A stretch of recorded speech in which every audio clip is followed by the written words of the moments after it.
What? Thank you! We just become best friends, yup! Fosh Company has just boarded the plane. What? Thank you! We just become best friends, yup! Daniel Julian Arteaga Meneses has just boarded the plane. What? Thank you! We just become best friends, yup! Kate J has just boarded the plane. What? Thank you! We just become best friends, yup! 737 Transavia has just boarded the plane. What? Thank you! We just become best friends, yup! Nathan Sear has just boarded the plane. What? Thank you! We just become best friends, yup! Joe Ferreira 1 has just boarded the plane. What? Thank you! We just become best friends, yup! Anil Lodwa has just boarded the plane. What? Thank you! We just become best friends, yup! Austin Mario has just boarded the plane.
Dr. P3D, he's flying high in a virtual sky where dreams don't die. Joystick in hand with a steady eye. In a world of code, he aims to fly. He's got the power, he's got the skill, navigating skies with a digital thrill. From the cockpit view, he's in control, soaring through the clouds, heart and soul. Dr. P3D in a virtual plane, through the clouds and the digital rain. High above the world, in a sky so wide, he's the captain of this endless ride. He charts a course through a digital sea, mountains of data as far as he can see.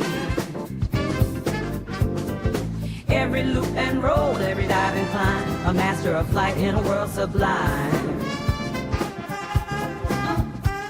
With a virtual breeze and the sun on his face, in this pixelated world he finds his place.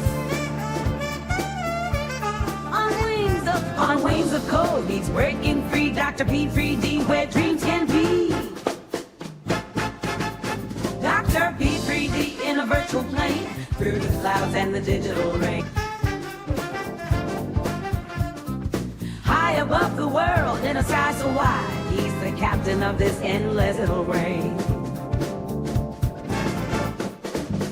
From the ground below to the stars above, he flies with grace like a pure white dove. In a realm of pixels, he makes his mark.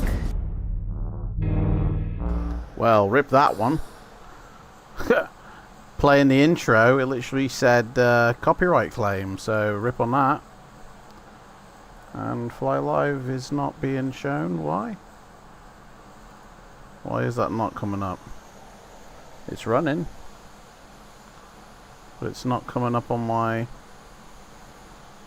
Literally no idea why. Fly Live should be showing, but for some reason it ain't. So don't know why that's happened. And we are doing the pilot career. Fly Live, what are you doing?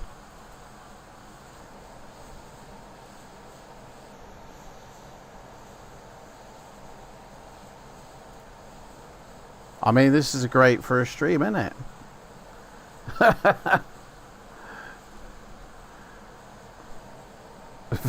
Video gets blocked almost, and Fly Live has stopped working, so I don't know why this is first choice PC. I don't know why this ain't working. There's no reason why it shouldn't, really. URL. Where's the link for the URL?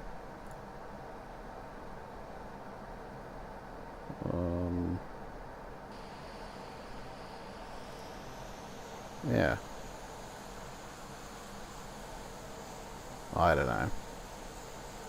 Anyway, just have to live without that for whatever reason. I was hoping for the landing rating, to be honest, but it ain't coming up. Hang on a second. No, it's not behind it. I don't know. Anyway, don't matter. Let me get the audio of the sim. There we go. So, basically doing a cargo flight just over the island of Koi at the moment. And this is basically what we're doing here. We're taking the ATR, landing her into, where are we? Rafael Hernandez, and then gonna take her down to TLPC, wherever that is, somewhere down here. TLPC, and then back again. This is just a little test flight, little test stream, just to I haven't streamed on YouTube since like 2021, I think the last time I did, so thought try it again. And we're in 5.4 with a lot of footer reel at my terrain pack. I don't think Orbex is showing at all because I don't have American land class installed, and I don't know if it actually even covers this area. I have got South America land class installed, but I don't know if it does anything. So that airport down there is on the island of St. Croix, and that is the Henry E. Rolson. Is that the island of St. Croix? Yeah, the Virgin Islands, St. Croix Island. Yeah, very nice. And it's early morning. It is 6:30 in the morning. We're at 18,000 feet. We are on VATSIM, although there's nobody in the vicinity. So, yeah. And we'll be... actually, I don't even know what cargo we're carrying, to be honest. I never actually did check. I'm such a good pilot. Didn't check my cargo. Let me, here. Let me find out what cargo we've got on board, guys. Don't think that's going to actually nuke me for my... we got Fighting Fantasy books on board. Taking them over to Puerto Rico. Everybody needs their Fighting Fantasy books.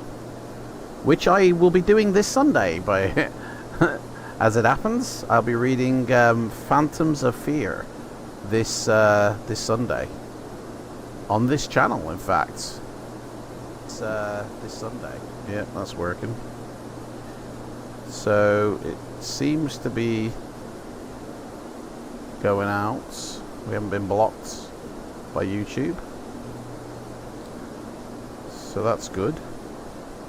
Why is Fly Live not working now? That's the trick. That's the question, isn't it?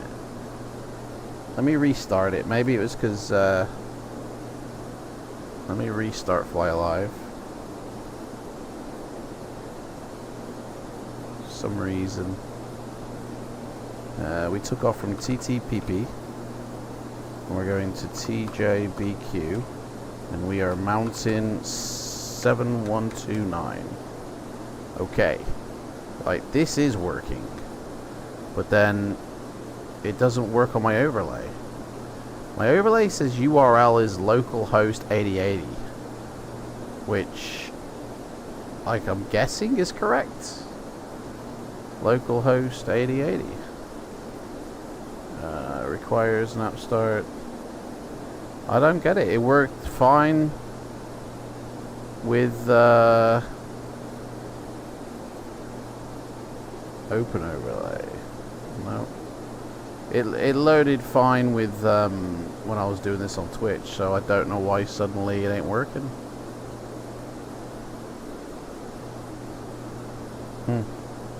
Weird. So landing rating won't be recorded. Well, Volanta will record it, so I don't have to worry about that. So yeah, top of descent's coming up soon.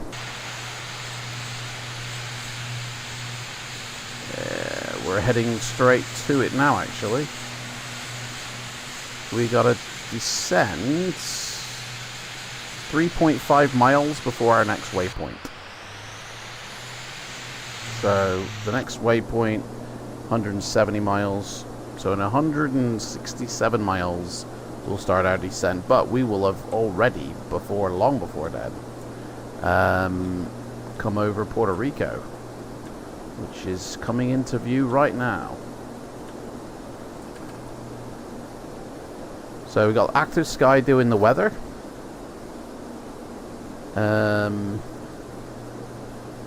That's about it, really.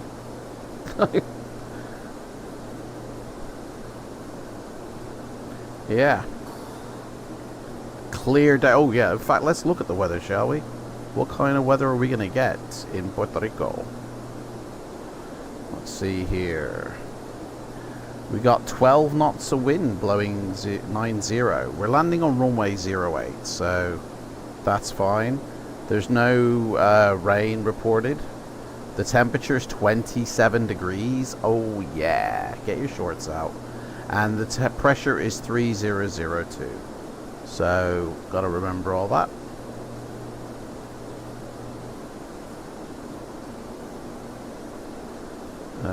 Also, I want to test out something. I don't need to use it now, but as I come into land, and obviously, you know, more stuff wants to be displayed in the sim, your frame rate tends to drop. So somebody put towards me this lossless scaling app, so I want to try it out while streaming. So that's kind of the reason why I'm doing this today.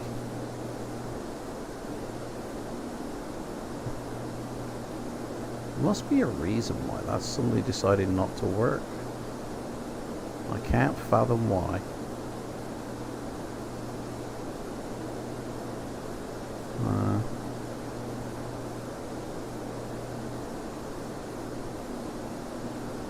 The alerts weren't even showing either, to be honest. So I think an OBS update has nuked it. I might just need to re-add the link or something in OBS. So probably an update nuked it. So yeah. So probably streaming only for less than a couple of hours. Let's check on the fuels. 460. That seems alright. Yeah, 224 pounds, 2,023 pounds. Plenty of time, plenty of fuel there. No problemo. Oh, let me. What's the minimum I've got to get down to? 1900. So let's set this up now. Ready? Are we set up for success? There we go. So we'll be descending about 152 miles.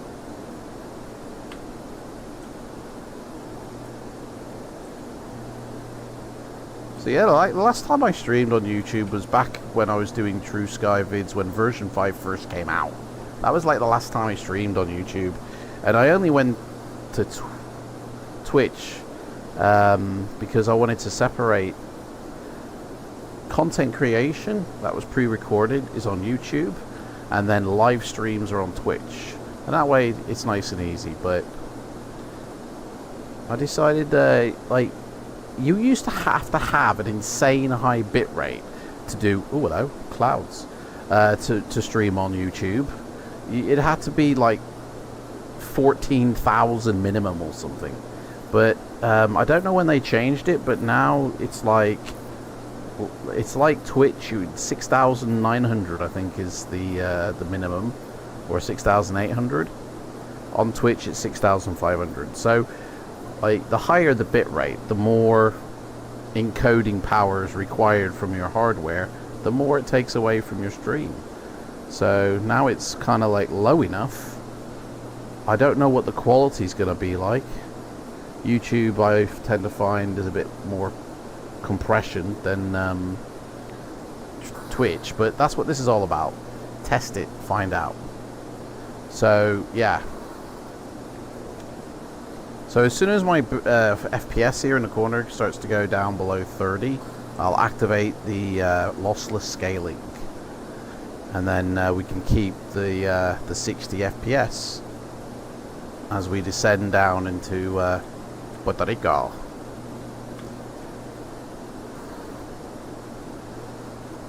Not very cloudy.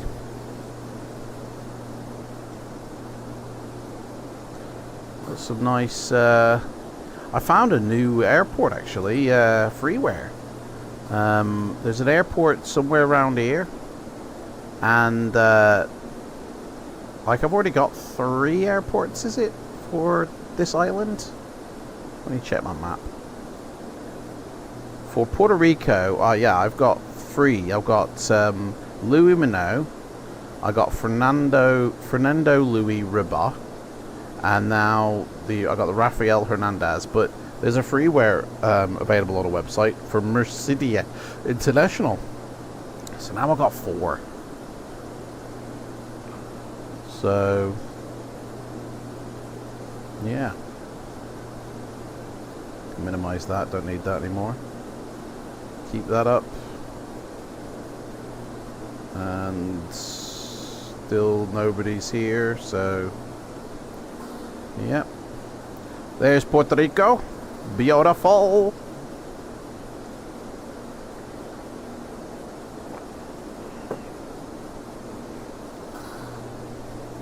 Tell you, Active Sky, I wish they'd make it a little bit more juicier with the clouds.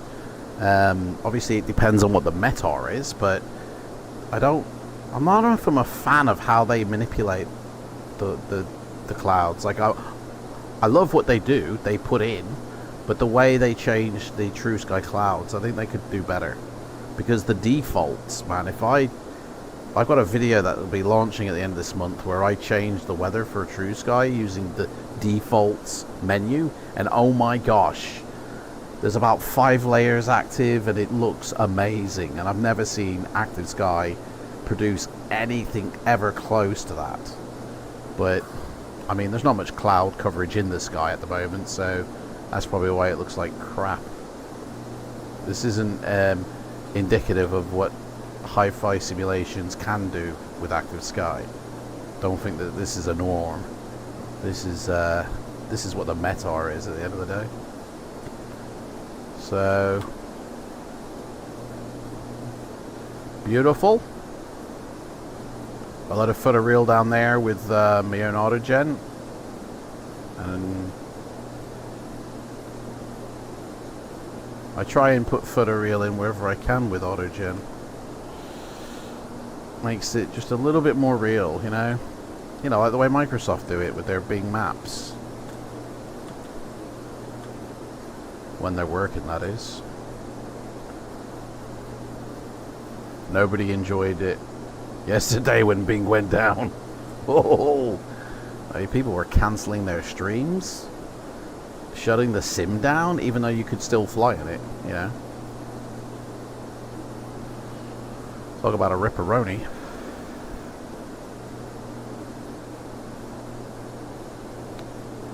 Yeah. Some beautiful water down there. Right, it's starting to dip below 30, so let's activate the old lossless. Boom! 60 FPS. So, I don't know how this is going to translate to the screen of YouTube, but it smooths out for me. But, I don't know, it might introduce screen tear. I don't know how it's going to look on YouTube, but go from 25 to 60, just like that. Let's get back up here. Just makes the landing easier. Yeah.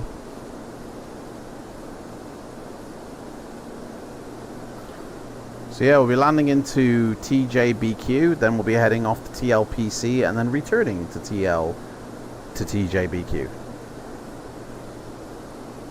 No, we don't want adverts. Skip that. Thank you very much.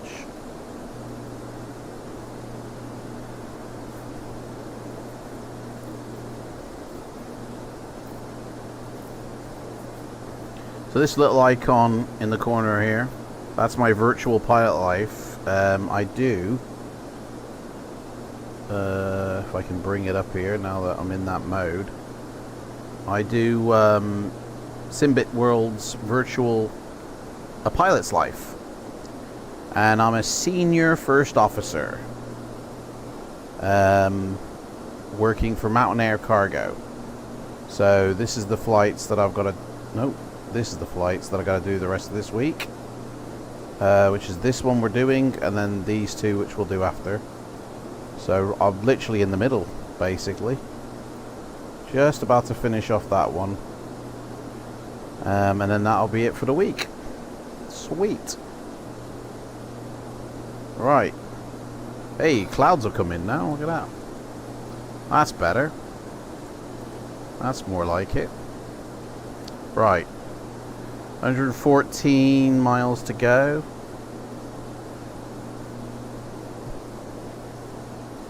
So, yeah. Might as well just have a look out the window, really.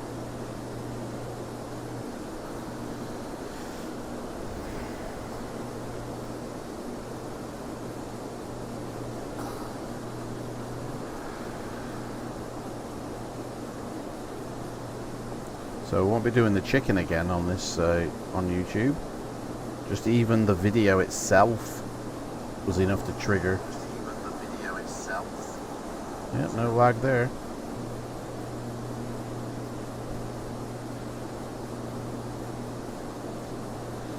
Yeah, to trigger a copyright strike. So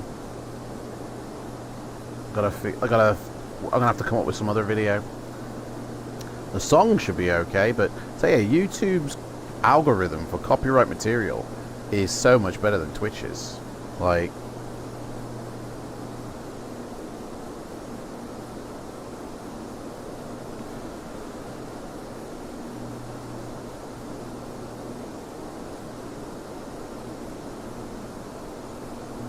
beautiful. Absolutely gorgeous. Hey, what's that button do? Delay ads. That might come in handy. So, yeah. Let me get that centered up. so I can see the runway. Oh man, it's beautiful. Absolutely gorgeous. Hey, Empire! Who let the dogs out? How's it going? You are the first chatter on the YouTube live stream. We're doing the old cargo. Oh, hello. Well, it shuts it up view. The old cargo view. The old cargo ops.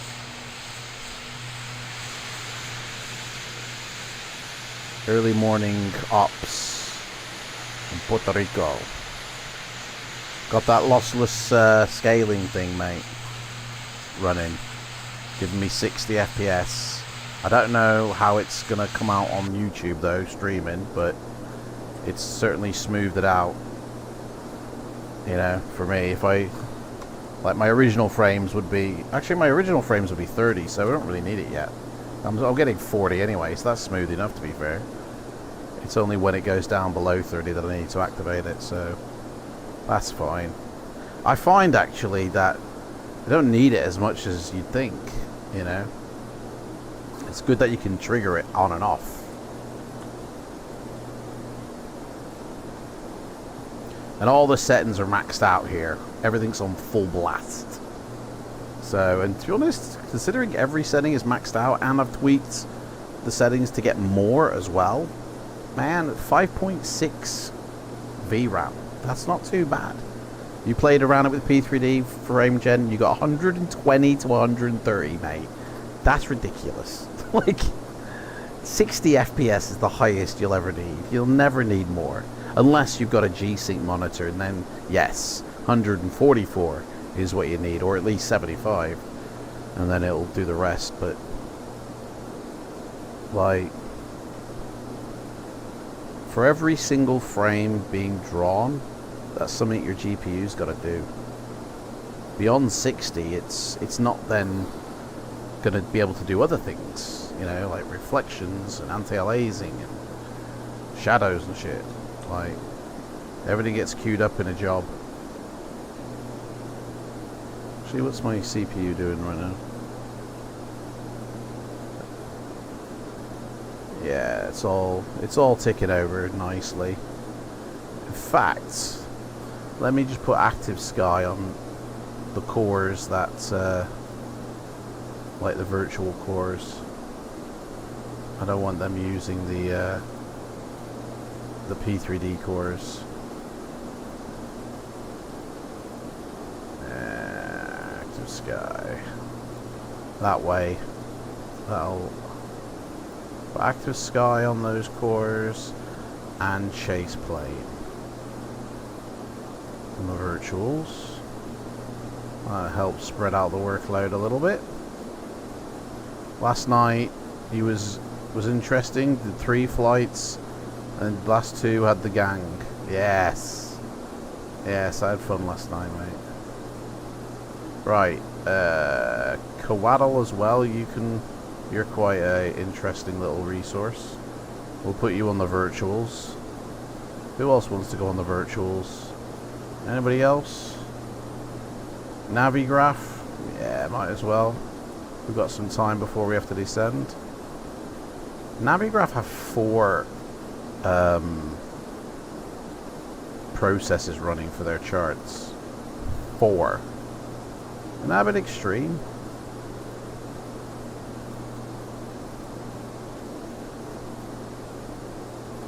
Like a backup process, is it? Or I don't know why they need 4 processes.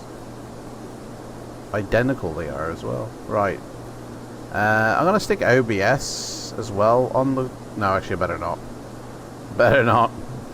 But SOD can also go on the virtual cores. There we go. So I moved everything that's basically not the sim. Pilot's Life as well. We'll see what happens when you get run on virtual cores. On all my virtual cores, because P3D is on my main cores. And, yeah. We'll see how that goes. Right. Are we descending yet? 79. So it's when we get down to 10. So I tell you what, we'll put the seatbelt signs on. I'm not carrying passengers, obviously. I've got cargo, but I want to get in the habit of doing that. So when I do have passengers, I'm ready for it. So no more Twitch then. Nah. It's, I mean, it's great for some, but, and I do prefer the interactivity of the chat, like in terms of the features that you can do, you know? But if there's nobody there interacting with you, what is the point? So I'll just come on YouTube and try YouTube for a bit. Hey, maybe streaming is just not for me. Maybe I'm just better at pre-recorded stuff. Who knows? You know? But I just gotta get the PPP out there, haven't we? Gotta sing it to the masses for up the PPP. Obviously, a lot more people prefer watching Microsoft, but I prefer P3D. At least we don't have any server outages. But I just think people would be interested in seeing what it looks like. And, you know, it's good to share. So that's why I do stream. But if no one watches, then there's no point in streaming, because it eats on my hardware when I could be enjoying smoother frames. So we'll see what YouTube's got. Do a few on YouTube, see how it goes. If not, I'll just give up streaming. Well, not give up, but just do pre-recorded only. You get those days. I can stream for hours with no chat. Yeah, but Empire, people do chat in your stream. Even like, you know, there is interaction, right? Like every time I go in somebody's stream, I always say hi and chat. I never just sit there and watch, you know? Unless I'm streaming myself and then I've got other people's streams up for support. You get those people that do chat and you wish they'd shut up. Well, that's it. The only... If I look at my experience on Twitch, which started in 2019 or 2018, I can't remember. Overall, it's just been Troll City, trolls and lurkers, and I'm like, I'm not enjoying that. You know, I want a bit of chit chat. I want a bit of sharing the fun or having fun. And if it ain't, then I'll just move on.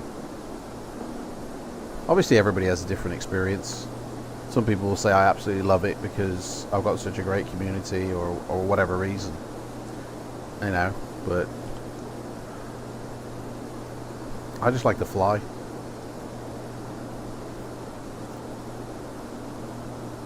So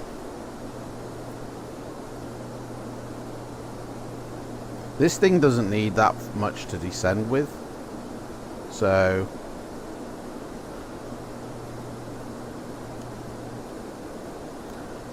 I mean, we're literally, look, we're almost at the end of the island.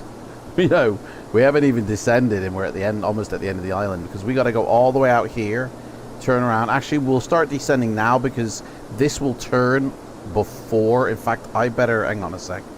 I better do something here, otherwise we're going to get ripped.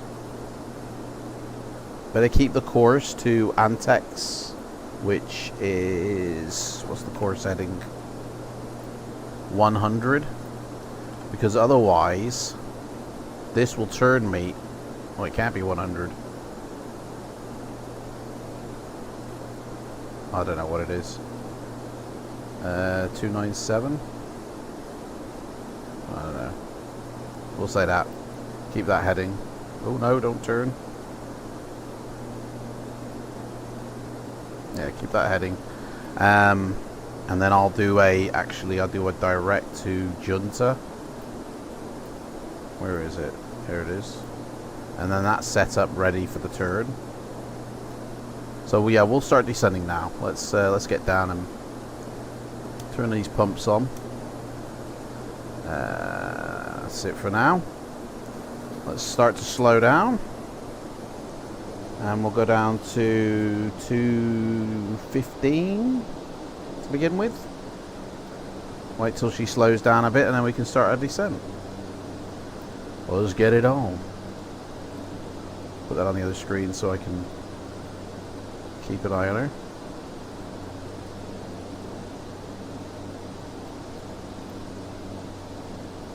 Right, let's go down.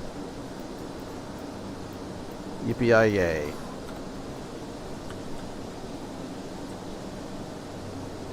Beautiful.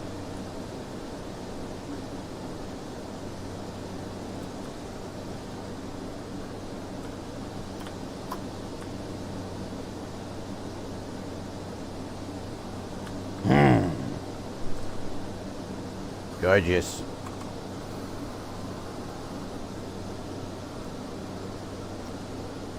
Update your Discord bot to post when you're live. Mate, I do. My bot does it, but sometimes there is a delay in it, so I sometimes just put it in myself. But yeah, it does. There's a channel that alerts everybody when I go live, mate, every single time. And when a video posts, like, publishes as well.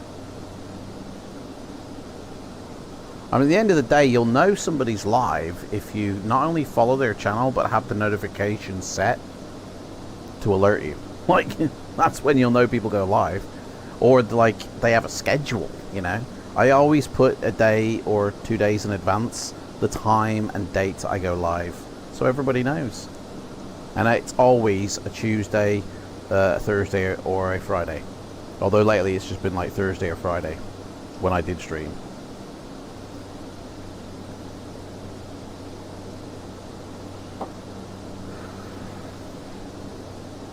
And yet, yeah, exactly. And yet not many turn up, mate, because, yeah, exactly. I mean, obviously, before I stopped streaming on Twitch, I was streaming quite early, like 8 o'clock in the morning, but there's always somebody awake at that time. Or any time, rather. I did have more luck in the evening with friends, like, you know, our gang of friends. They would always turn up in the evening, because, you know, obviously busy during the day, probably. But then, when everybody's streaming at the same time, then they're not watching, so I think it's my own fault. I've helped too many people, you know, set up their own Twitch channel, and for every person I help, I've lost a viewer. So, probably my own fault. But I'm glad that they're getting, you know, people watching them. Right, 1500, so let's put this in a power managed state. I love the ATR, absolutely bloody love it. I love flying her. It's so nice. I don't know why the effect is a bit lower. That's only just started happening on this flight. That's a bit weird. But absolutely love this plane. Oh, look at that. Absolutely gorgeous. Oh yeah.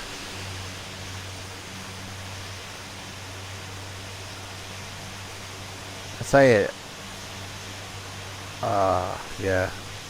Morning has benefits, but end of the day, I do what I want to do on my own time and fly and not worried about what other things. Well, that's it. You gotta do what makes you comfortable, mate, innit?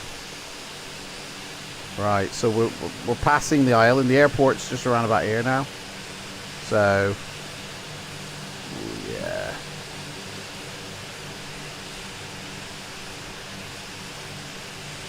I think I need to steady up this here. It's getting a bit away here. We need to actually head towards the waypoint. Doesn't tell me the direction of the waypoint, like the heading on it.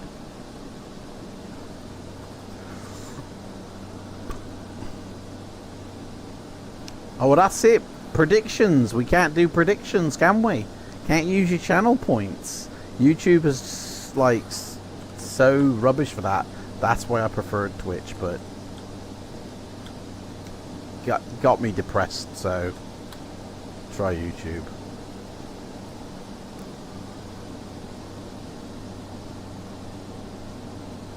See how we go. Like I said, maybe streaming is just not for me. You know? You spent all your channel points. Yeah, there's more fun to be had with the channel points and all that, but So there's our course for the coming back. Once we get to Antex, which it doesn't tell me how many miles. I kind of have to guess. Oh, 12 miles. Okay. So, okay. 12,000 feet. Speed's dropping too low, although we are slowing down, so that in my 180 miles, actually we can bring out our first stage of flaps. So let's drop that. And we can probably bring it down to 170.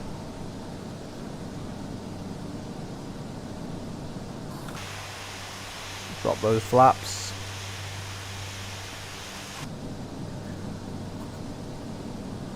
It's very bright.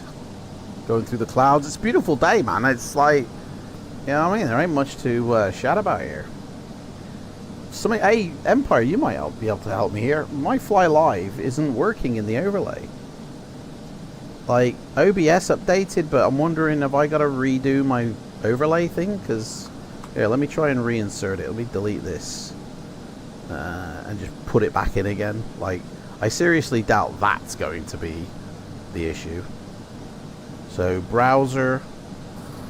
Add existing. Is it? No, it's not there, so we have to create new. Fly Live. Ooh, what happened there? Caps is on. Be Live. What the hell? Fly Live. There we go. Okay, and then put in this. Paste. And then that's set to 1920 by 1080. And then OK. And then it should be there. But it ain't. Dunno. I don't know what's wrong with Fly Live.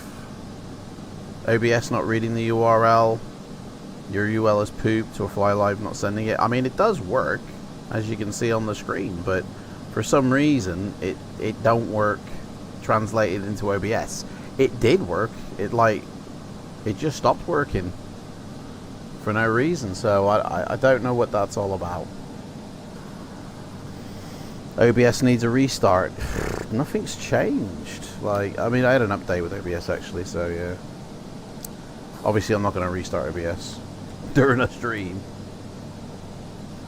So, going through the clouds. How long we got left? 20 miles. Oh, that's to the next VOR. Oh, we're going away from Junta, that's why. Well, this is a 30-mile stretch, so in 9 miles, basically. And we need to correct this.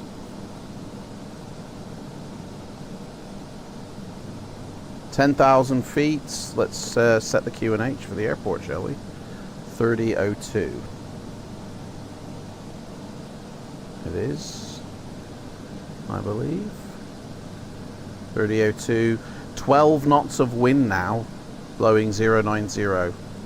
And it's 27 degrees, so we can turn off those pit outs. We don't need these running at the high temperatures that we've got outside. 20 degrees outside, you know what I'm saying? Speed's dropping a bit too much. Actually, we can go down to 160 on that. Set that up ready. Okay.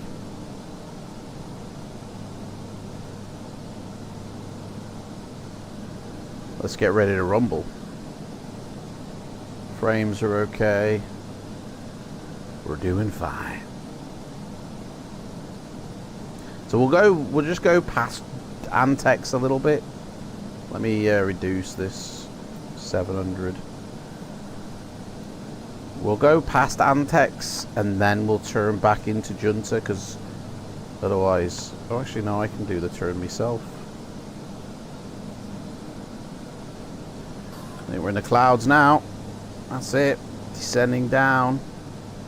Oh yeah, baby. Oh yeah.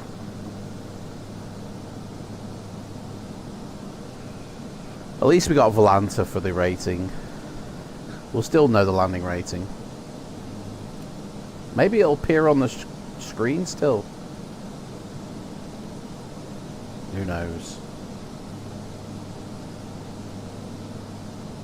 Oh man. Beautiful.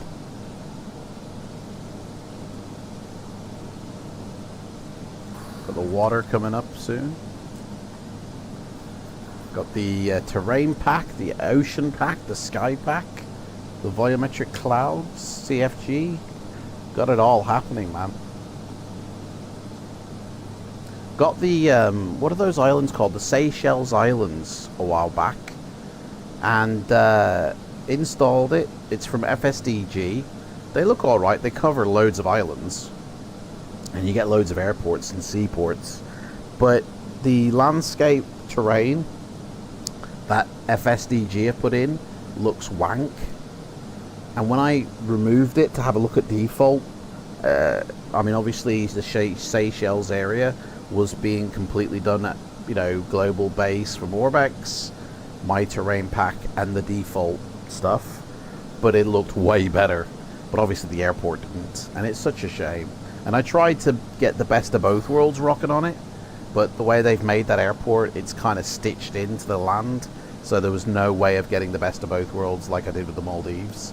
So I gotta live with either using default or using their add-on, which the airports do look way better.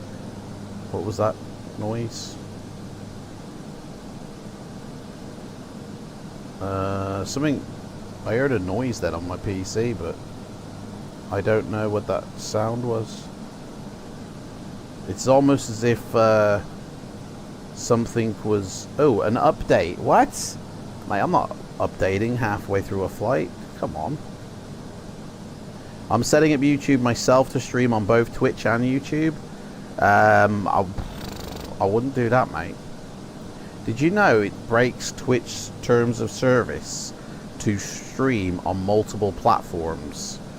Like, I used to do it before I was an affiliate, but as soon as I got to affiliate, I stopped, because in the Twitch terms of service, read it, it says that the content has to be unique to Twitch, which means you're not allowed to use it on another social media.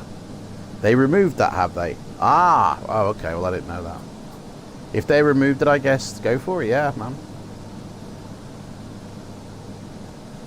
Right, let's,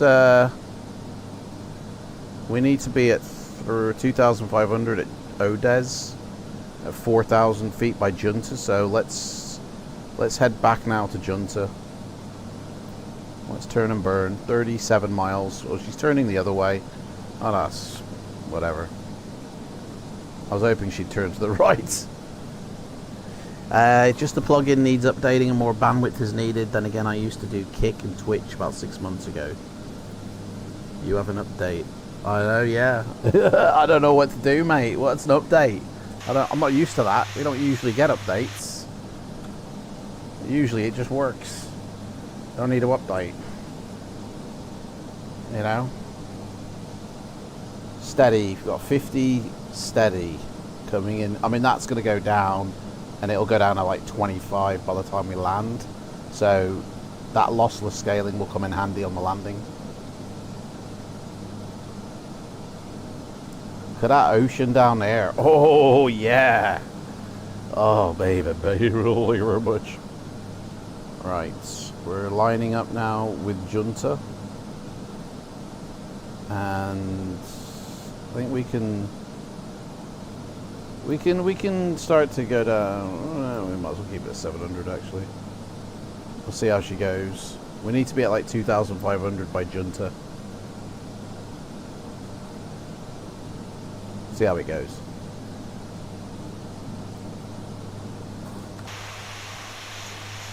So let's put the ignition on ready in case we have an engine problem on landing. We can get that going. Oh yeah, here comes the clouds. Got an island out there. Gonna be going through the storm. What's the weather again? Let's get a weather update. Live in the sky with active sky. 12 knots still, blowing 090, partly cloudy. Yeah. Clouds go down to 2,400 feet. There's nobody in the area except for this dude who's not going to our airport. I have toggle, I think I am on the... Yeah, I am on the Unicom, so we will hear traffic, traffic, if there is anybody. We're in the soup now. Other than the IRAC, that's... Yeah, I've updated all that, that's good. This, when I updated it, this plane recognized it and updated itself, so we're all good. We're all good to go.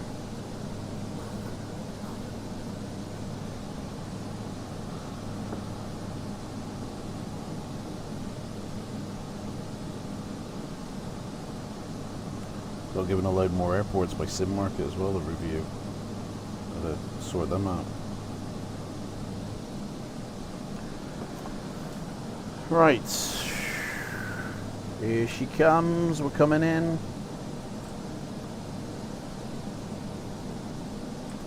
Baby, baby.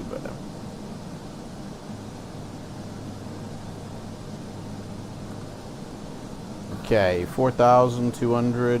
We've got 2,000 feet to get rid of. Let's slow her down a bit more. We're going to line up for a minute. Need to turn off that.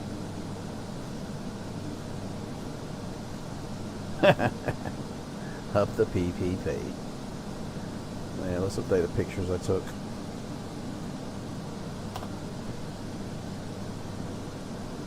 There we go. Right.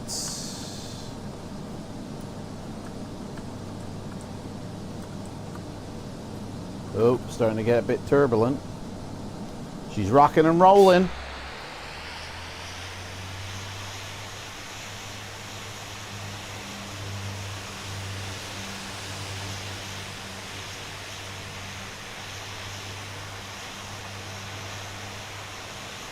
Whoa! Ride 'em, cowboy.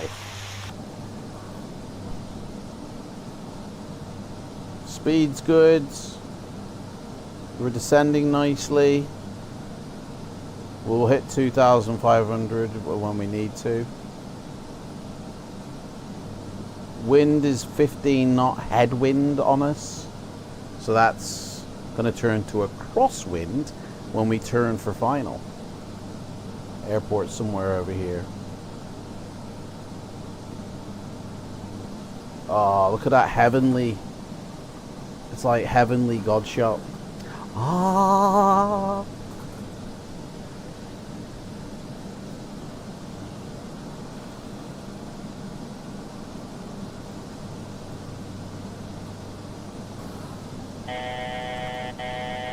Right, that's the 1,000 mark. Put my strobes on now just so I don't have to do them later. Let's get ready. Daddy's gonna take the plane soon.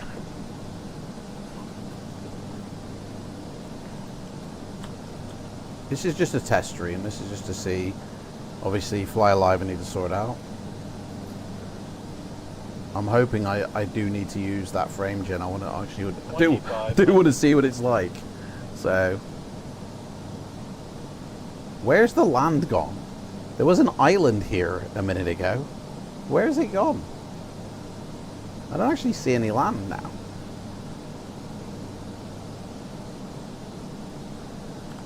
You know what? Let's hold her here, because we might be going in a bit too low.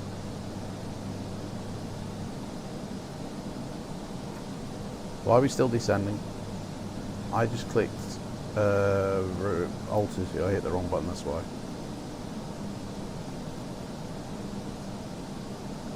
Okay, I'm a bit worried because I don't see the land. I don't see the island. Like, where's the island? Is it covered in that much fog or something? Hey, someone's stolen Puerto Rico.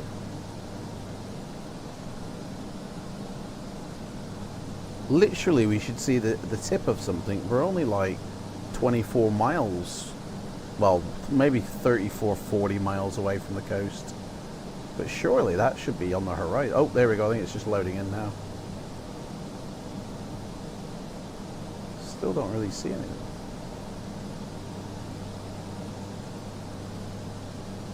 It's in front of you somewhere. Yeah, it should be, mate. It should be. Kind of wondering, like, where's it gone? Mate, I don't see it. Oh, I know, I see something there barely on the horizon. Okay. Whoa, my speed is drastically low. I did not catch that. Right, let me do the landing performance here. What speed do I need? We need 110 knots on landing, so get these Fighting Fantasy books down. Speed still not recovering much.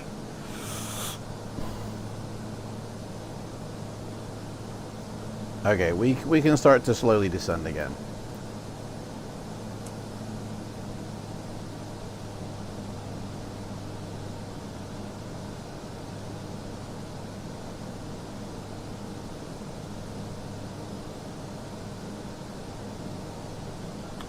Maybe I'm too low.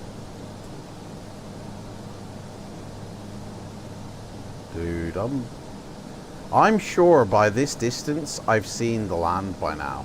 I really am.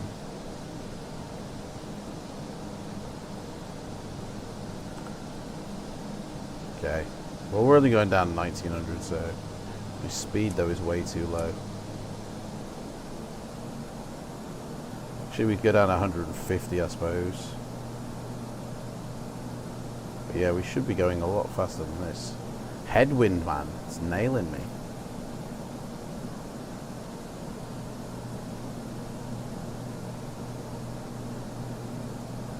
There we go. That's better.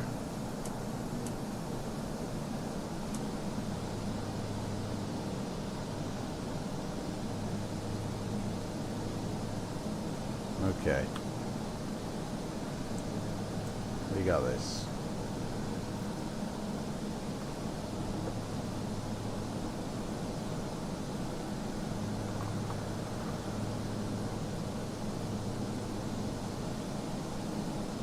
Don't forget, guys, I give away €50 every single month in sim market vouchers for flight sim add-ons. During my live stream, when I go live as a vlog type style go live, I announce the winner during that vlog.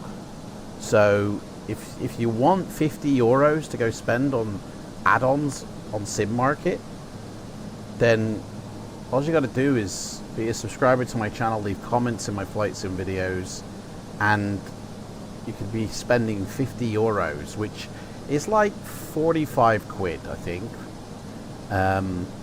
which is at least in Microsoft about 3 or 4 airports, or in P3D at least 1 or 2. You know, but it gets you something, man, for free. So yeah, been doing that for a couple of years now, so gotta be in it to win it. I do have people who try and falsely claim that they've won when they haven't, so I do verify the winner first. You know what I mean? I don't just give it to the first person, but I do get a lot of people who go, "I'm the winner." I'm like, mate, you're not actually.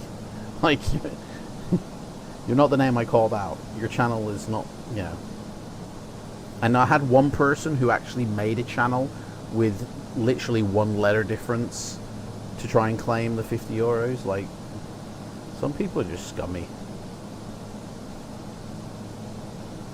Right, I can see land now. We're obviously too low. We obviously should be higher coming in, but we're on course now. 25. Well, Odez. We need to be at this height at Odez, which is in like 14 miles, so we can start a descent again after Odez. We're on course though. We're on course. We can bring in the flaps and gear and all that in a minute. Everything's running fine. Everything's good. You haven't got any de-icer on, no. Turned all them off. Engine's doing fine. Speed's doing fine. Airport directly ahead of us, coming in. Runway, we're literally lined up for the runway already.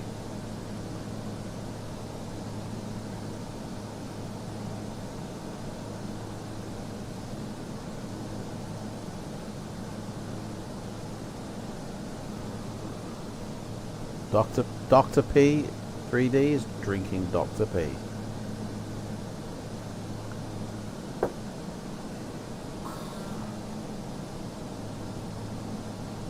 Right, I'm going to turn on the frame gen now, because I just want to get it ready. So there we go, 60 FPS now.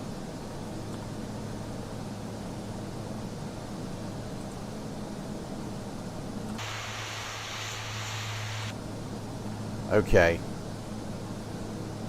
10 miles. Let me make sure there's nobody at this airport.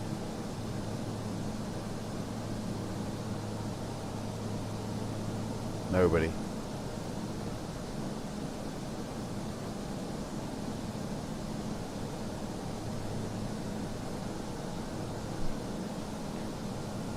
Oh shit, I've lost me chart. I need me chart, man. Chart. There we go. Okay, here we go, boys. Let's do this. 262 is the heading. Let me dial that in.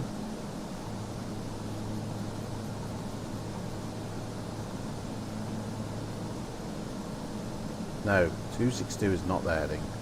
Hang on a second. The heading of the runway is 82. That's the runway heading.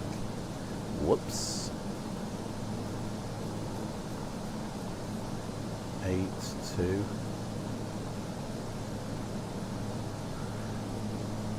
Okay. Puerto Rico coming in.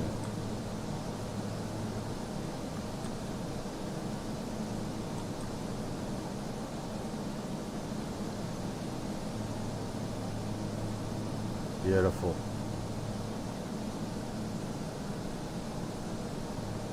Somewhere over the rainbow you'll find me, and the dreams can be too once a lullaby. Right. In 6 miles we can start our descent and start to slow down for our approach speed, which will be 110 knots for landing, and we go wheels down. So let me bring this down to 110. There we go, and that's ready.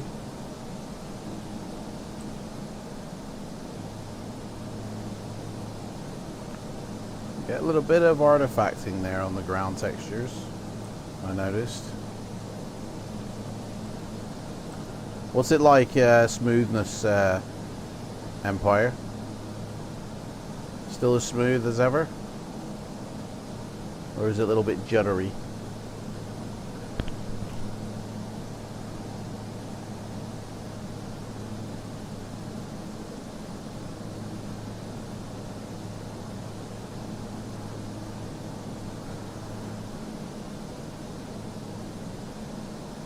Okay, let's start our slow descent, shall we?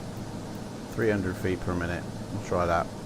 Let's put our last stage of flaps out and drop the anchor. Here we go.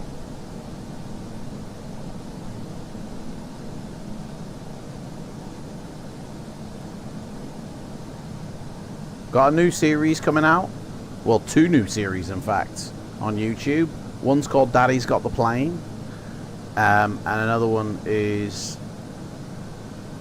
Actually, they're both the same. One's called Daddy's Got a Plane, where I land planes where they shouldn't. But I already have started the series called Dangerous Landings. That's the Daddy's Got the Plane, I think, series. So I think I've just created 2 playlists which are identical. Aww. Anyway. Okay. Can't see the runway yet. Too bloody glary. Yeah, I see the runway now. Okay. Let's put her in heading mode. We line up.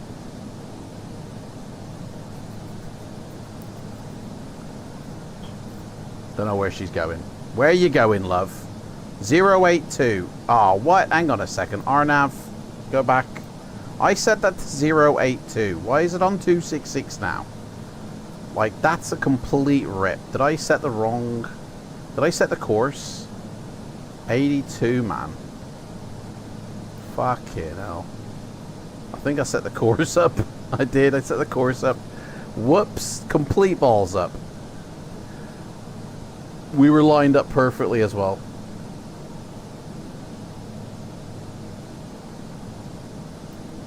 Okay. We're coming in. Can just about see the runway. Daddy's got the plane. I mean, I can't actually see the runway, but we'll say we can. I'll see it when we get closer. There's just a lot of glare because the sun is right in front of us. So it's one of those landings where visual isn't that great.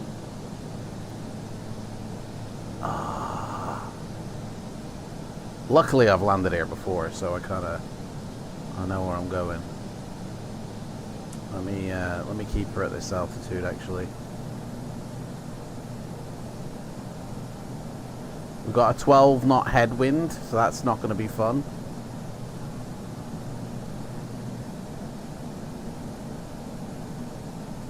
Oh, we're way off course, actually. Let's get back on course, shall we?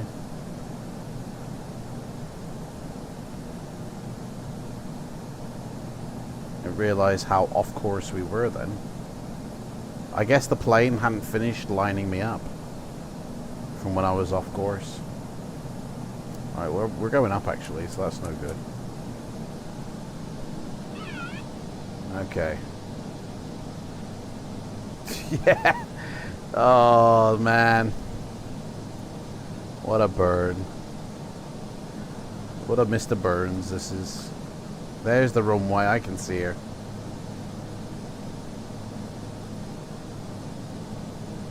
Okay, runway in sight. Let's get her in.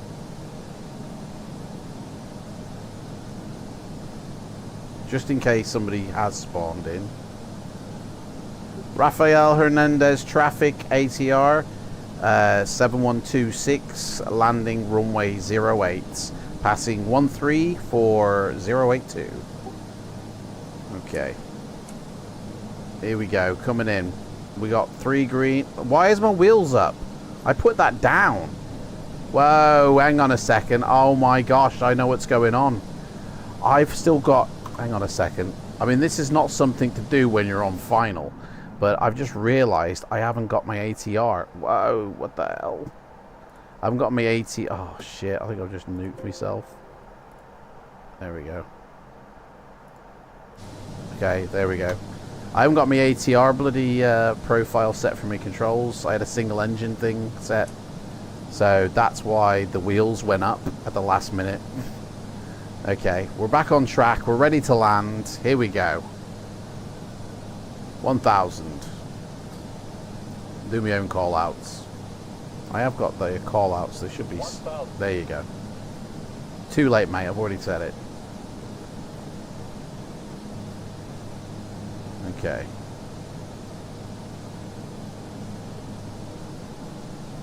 Here we go. Let's put the takeoff prohibit in.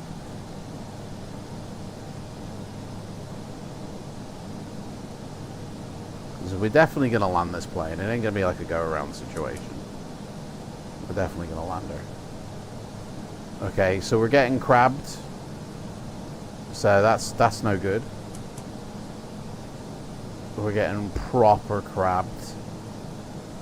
There's an ad that's about to play. Fuck, skip the ads. That's going to be annoying on YouTube if I have to keep doing that. Okay. Here we go. Coming in. Let's get her in. Let's get her in. If I land this higher than -400, I get fired from Mountain Air Cargo. So anything under -400 is acceptable to continue employment, and that's just something I put in to make it a bit more fun. I mean, maybe, like, hopefully they'll do that in the actual app. If you do a hard landing, you get fired. But it's not in there at the moment in a pilot's life. Okay, we're losing speed. Come on, buddy. Let's go. Here we go. Let's do it. Let's do it. Let's do it. Here we go. 400. 300. Yeah, we got this. We got this. Minimum 100. Continue. We're landing. Daddy's got the plane. 100. Oh, oh. Come on. Center liner. Come on. Come on. 40. Here we go. Smooth as butter. Come on. 10. Oh, that was, I think, a bit hard, actually. Okay, she's down. Beautiful.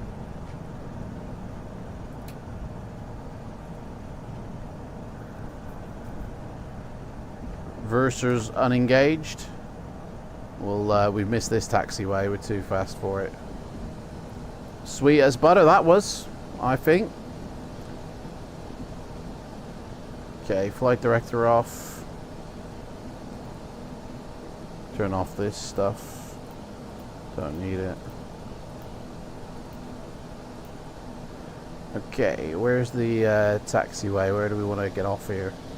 Welcome to Rafael Hernandez in Puerto Rico.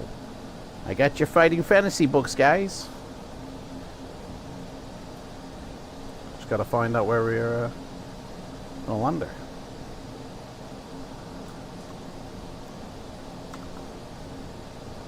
Okay. Put her in TO mode. And just wait for our moment to take her off the runway.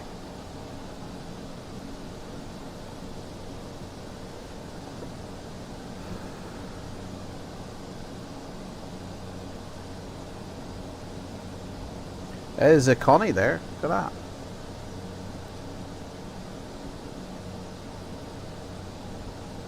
So we're going to be coming off to the left. That's where the cargo is, on the left. In fact, if we no, we don't want to backtrack.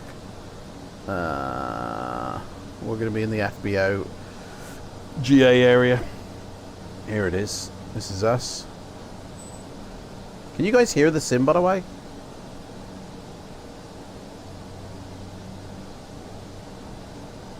Is like the sound okay for you guys to hear the sim? Here we go. Alright, we'll just swing her in. We'll be parking over here.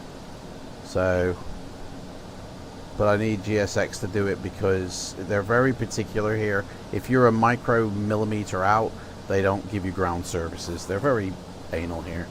So we'll get GSX to come pick me up, and we're going to the large car parking area. So let's clean up our flaps, trim, turn off the transponder, weather radar can go off. Yep. Get this ready to, yep, okay. Strobe off, landing lights off. The oxygen system can go off, we don't need it now.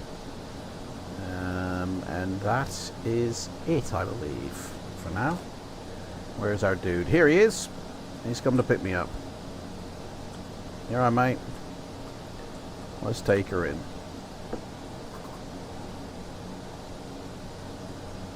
So he's going to be taking us over there somewhere.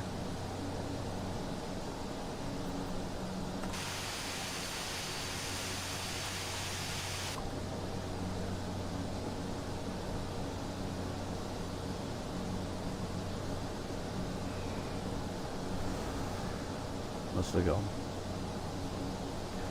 Okay.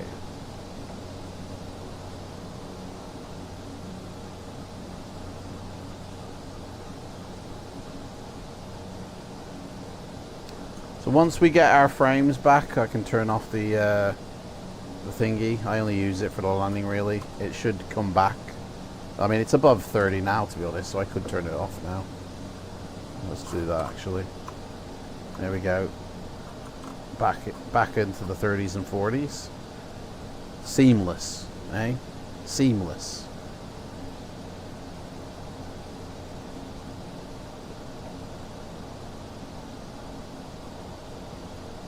Right, so we gotta really, it's a tight turn in here. I don't know why.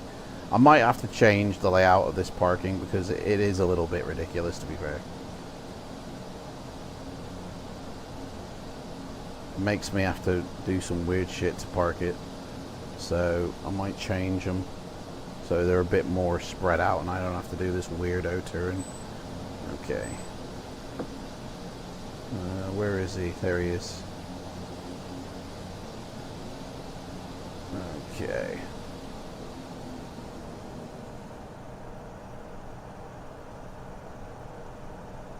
Yep, I'm coming in, mate. I'm coming in. Come on. He never moves his truck. He just leaves it there for me to crash into.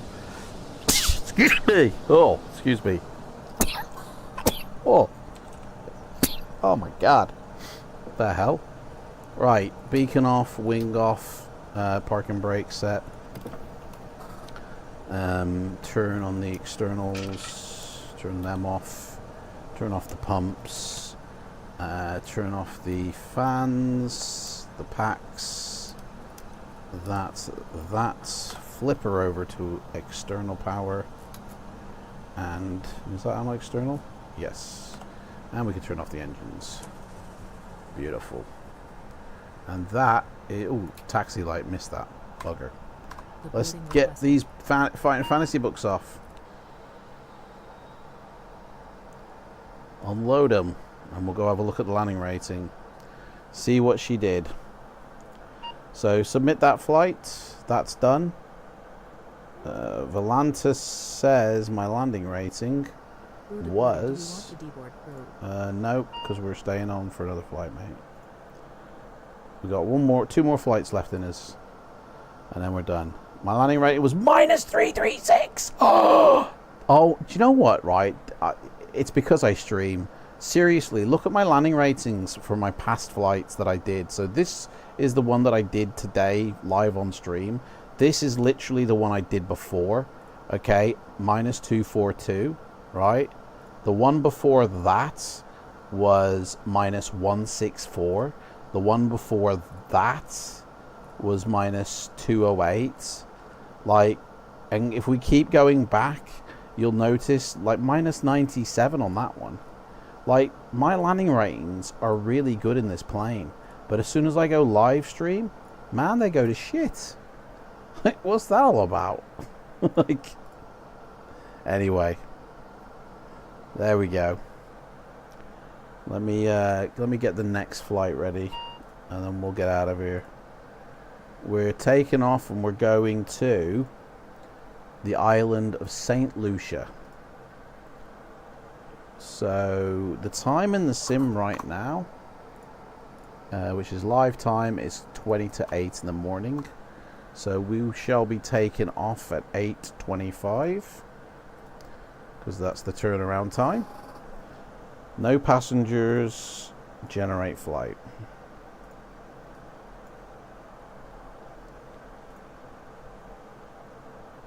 We're going to pre-file that on the VATSIM network.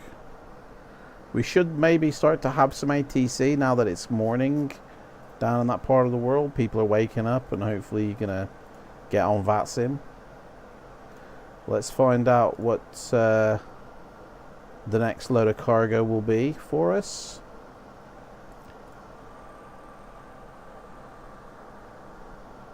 We will be taking old engines. Old engines to St. Lucia. Okay, so that's our flight. We've got the weight of 12,900 pounds of old engines on board. Hey Rhymester, how's it going, mate? You delivering the new Fighting Fantasy book to Portugal? Just did it, mate. This was the Fighting Fantasy books, it said. So it must have been the new book that was launched. Puerto Rico has had it already. So it's going to be sent out to the shops ready in time for September. When it launches globally. I snagged one out the back. Don't tell anybody. I can hear a plane. What's... Hey, we got we got somebody here. Is that a person? Nope, it's AI. Okay. Right, so we're gonna need some more fuel. First off, how much fuel we got on board this puppy? We've got 835 pounds of fuel, so let's reset the cargo weight, 12,900. So we need to get rid of 600 pounds. So we'll take you and you. 12,800. Oh no, we need to put 100 on. So 12,900. That's what the weight of our cargo should be. So let's call for the fuelers. And it says I need 5,572 pounds of block fuel, but just for the trip 2,830. So anything over between 3 and 5.5 is what we're going to ask for. See what that does, and then I can reload all my flight plans while we're waiting for that. So put it in active sky, put it in Navigraph. Fly live, you can do one because you just don't work for some reason. Volanta, so my 8110 is my flight number. Is in position. 5,507, that'll do me. Mountain 8117. Had the flight plan.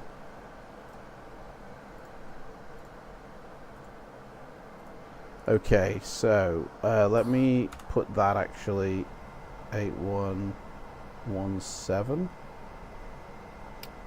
And let's get back on ATC. I didn't disconnect. Whoops. Let's get back on VATSIM. 8117. And we are squawking. Where is it? We have a failed flight plan mismatch. Whoa, hang on a second here. 8110. Oh dear. That's not correct. Hang on, let me change it on Volanta. 8110, not 7. Whoops. Let me change it here as well. There we go. Thank you, V-Pilot, for keeping me honest. There we go. Right, 7205 is the squawk. 7205.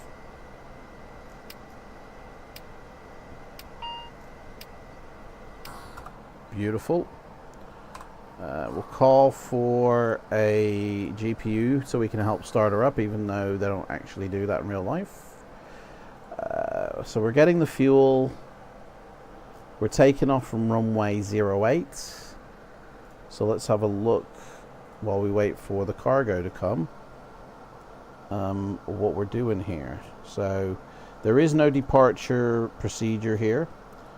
we are here. We're going to be taking off from 082. It does actually give us some instructions here. To avoid obstacles, we climb on a heading after the runway of between 262 and the runway heading, and then clockwise to 158, and then we're off to our departure. So we kind of have to stick to that. They're just fueling us up. We can sidestep this dude. Oh, the fueling has just finished. Okay. So let's set up our flight plan now. So, correct. TJBQ is where we are. And we're going to TLPC. TLPC. When you drop the new Fight and Fantasy video, I haven't seen it anywhere yet. Yeah, slight change of plan. So, I was about to publish it, right? And then I had a brainwave. I don't know if it's a brain fart or a brainwave. I decided that there's a certain way I want to show it. You know, basically, like, you know how we do the live stream and it's me on camera and then you see the book next to me on stream, like the big splash of the book? Well, that's how I was doing it, right? And then I thought to myself, no, I want to provide some visuals to go along with what I'm saying. So, because I got P3D and I can put the camera wherever I want, I can literally walk through a forest, walk through a desert, walk in a jungle, you know, be on the open sea.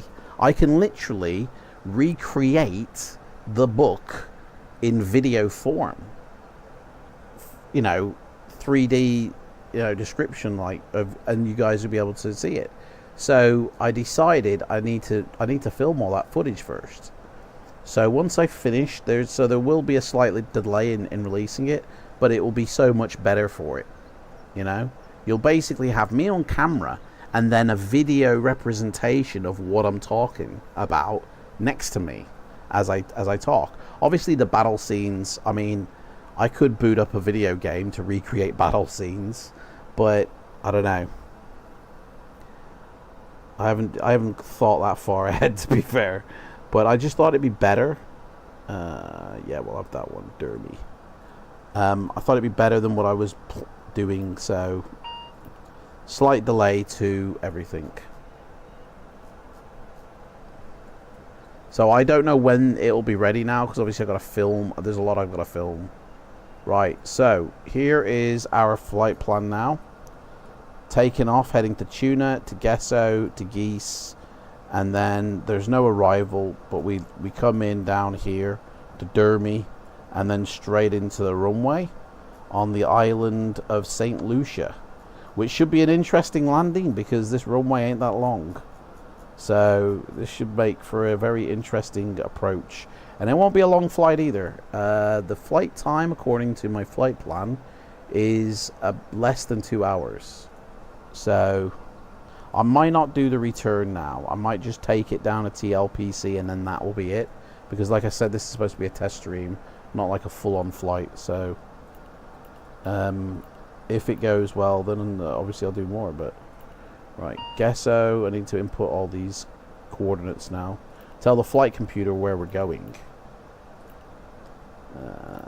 Obviously, if more people come in and start chatting, then I'll probably more likely stay. Right, Dermy, so Geese, Geece, and then we go from Geese to Dermy. And then from Dermy it should be Seville, Purex, get rid of that one because that's from the old one. Get rid of these two.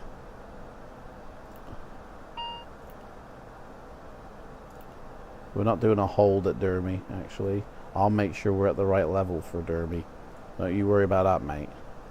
Right, so once we get to Seville, Purex, these are old ones, we need to delete these. I could have left Tuna in there, but all these other ones are from my previous flight I just did. It doesn't reset this thing, you have to kind of... I don't know if that's accurate to the real thing or not, but I did a flight before. Hang on a second, dude. Where's the runway? It hasn't put the runway in. You're taking the mick. I said runway 09 on the Dermy, right? Executed in. And then it's just deleted those other ones, so that's just a rip. So hang on a second. We've got, so what? I'll have to put the, do you know what? Just I'll do this myself. I don't know what this thing's doing. I really don't. Let me have a look here.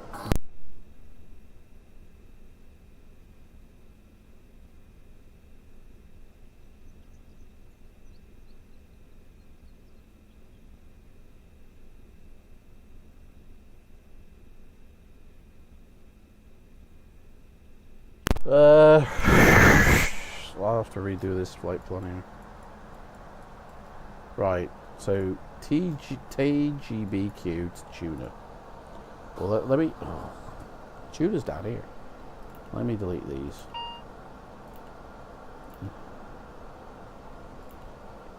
Right, tuna to Gesso. Gesso. And then Gesso to Geese. Geece. And then to Dermy. And I don't know what this old hold at Derby is. We're not going to hold. And there's no runway here. I did put the runway in, but it hasn't. That's going to be a burn. We need to get rid of these two. And we're not going to hold at Derby. I want to make sure we're ready for Derby. Right. So Dermy. And then it's on to Saville. As in Jimmy. Well, hang on. How do we do this now? Because there is no next page. No. It should be after Derby. Oh, fuck's sake. See, this isn't correct now because we've got Dermy here. Hang on a second. I'll put Dermy in myself. It's honestly. Right, Dermy, there we go. And then Seville. And then Purex. And I guess we'll just have to line ourselves up. Can't trust this thing. So, get rid of that one now. And then it's the runway, which should be there as well, but for some reason it ain't. Anyway, there's the flight. Okay. We have got instructions for takeoff. We need to get the cargo loaded, actually. Let's get the boarding done. We've got to get these things on board. So, what flight level are we at? 17,000. So, 17,000 feet. Runway heading is 082, but we turn to 262 after takeoff. 262. And then we have to do another turn. So that's plugged in ready. Okay. Turn these back on now. Get the weather radar on.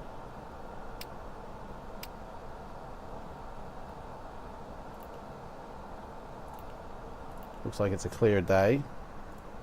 So the weather outside is clear, in fact. There's no clouds in the sky, so that's a good one. 17,000 is our altitude. Right. I'm starting to load up all that crap. Right.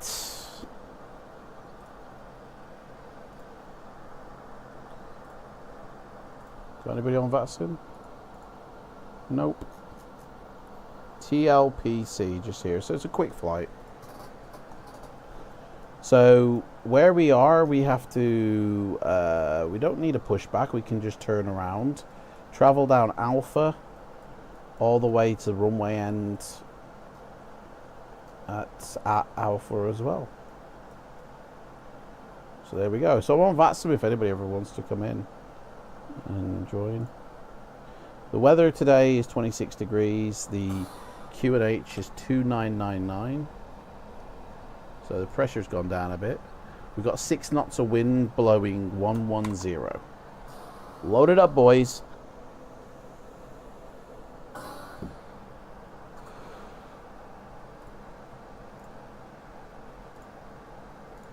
So the frames are dying on me again, so I shall enable the magic mix. Let's put the magic in. Get them frames back. There we go, 60 FPS again. Camera's locked now though. I can't move my camera. What's going on? There we go, that's better. Load it up, boys.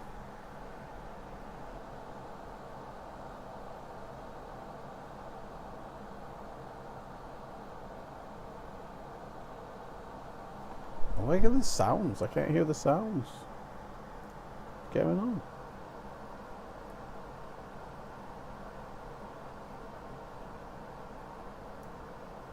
GSX is like dead or something? No, it's not. Should be able to hear GSX quite well. Have I got the sound turned down on my headset? I have, but GSX should be louder than that. That's a bit weird. Is the sounds alright, guys? So is it okay, the sound? Let me check OBS. Testing, 1, 2, 3. Yeah, desktop audio is really low for some reason. Like GSX sound is like really low. Don't know why. It's a bit weird.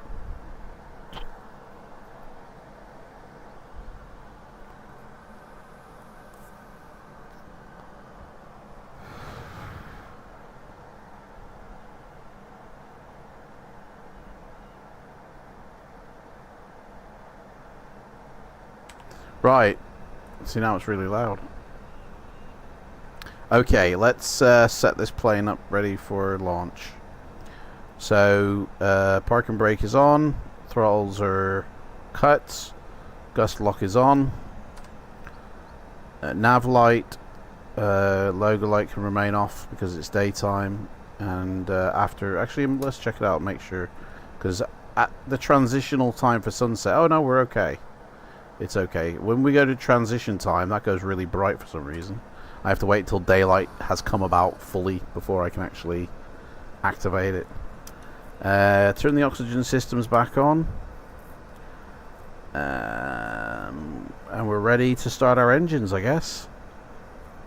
Turn the horns, they're on. De-icing goes on, automatic. Speed set to 180.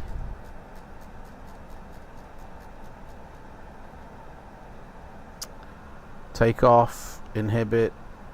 We're all set. Just waiting for these guys. Have they finished? Boarding completed. Now usually he says boarding completed, you know, whatever, but the last few flights I haven't actually heard that. Right, let's turn on the engine pumps and we'll crank up our first engine. Oh shit. Beacon needs to go on and so does the wing to let everybody know I'm doing this. Whoops. Right, start engine 2. It sounds good here. Okay.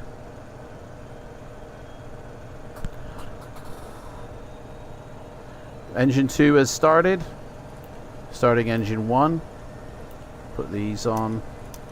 We can turn off the external now because we got power in one engine. Put it on Gen 2. Second engine has not fired yet because I haven't put the mixture in, the fuel. Where are we off to? We're off to the island of St. Lucia. Engine is firing up. Is it going to kick in? Yes, it is. Boom. Shut that down. Packs off, bleeds. That bleed. And the gen. And she's ready to rock and roll. We're all set here. Engines are lit. Set that onto an RNAV. Right, we're ready for taxi. We don't actually take off yet for some time. My flight plan says 25 past, so I've got to be at the runway in 10 minutes, so I guess we can go to the runway then. So taxi light on, and let's head out to the runway. Oh, flaps set and trim set for takeoff. Right, let's go to the runway.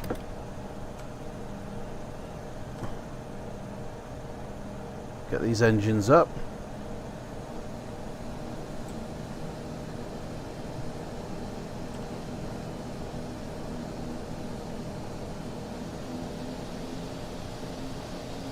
Boom. Let's start rolling. Come on, mate. She's very heavy. There we go. We're starting to roll. She's quite heavy.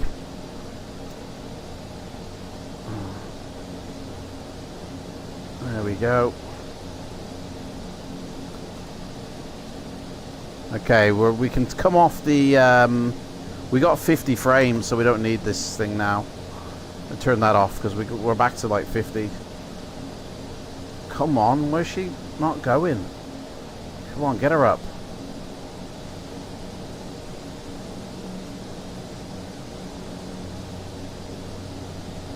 There we go.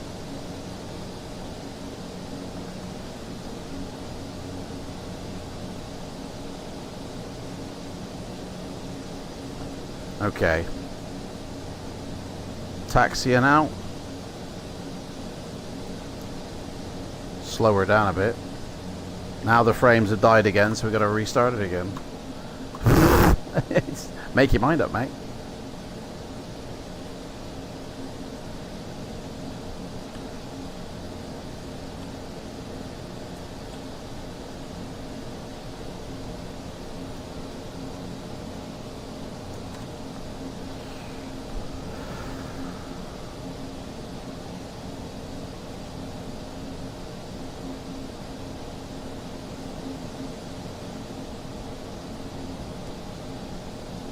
Right, so we're taking off runway 08. We're going to be flying over the Puerto Rico island, heading out up to, what is it, 18,000 feet or whatever it is. And then landing in St. Lucia, which is a tiny little island with a tiny little airport. But they need engine parts for some reason there. They can't live without them. And then I'll do the return off, like, that'll be the end of the stream, to be honest. Like, after this flight. It's only a test to see, like, how the quality is, how my PC handles the stream. Obviously, Fly Live, I've got to figure out what the hell's going on with that. But, you know, if it all goes good, then... I mean, I can see there's massive lag, because my preview is, like, 5 minutes behind. Like, for some reason. So I gotta work out what's going on there. I don't think the chat is lagged. Can somebody put something in the chat like now to signify that you guys are hearing me say this? Okay, so there's literally 2-3 seconds lag in the chat. Okay, that's fine. So it's just my little preview is what's lagging, not the actual chat or stream. Okay. Thanks, Empire. I love these Caribbean little flights. Honestly, absolutely love them. Could be worse. ATR, look what we got. JetBlue here. This is a nice little airport, to be fair. This airport was designed for FSX. This airport's like over 10 years old in terms of when it was made, and it works so well in V5 still to this day. I had to tweak it a little bit. I had to, you know, change a couple of things, but honestly, it's amazing. Like the compatibility in P3D from another simulator and from their older sims, it's amazing. Obviously, the older the add-on, the texturing could be better, but sometimes it's still better than default.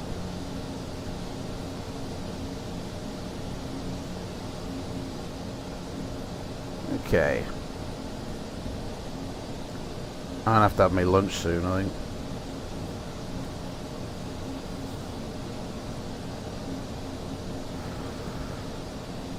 Okay, let's oops, wrong button. Strobes on, landing lights on. We never did turn the seatbelt signs off, but like it don't matter, we got cargo on here, so. Alright, let's make sure there's nobody on VATSIM here. Definitely nobody.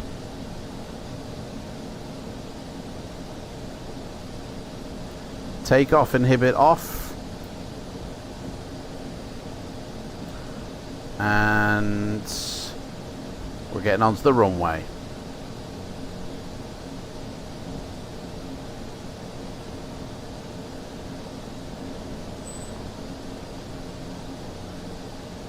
We got flaps set for takeoff. Check. Gust lock can come off. Taxi light can come off.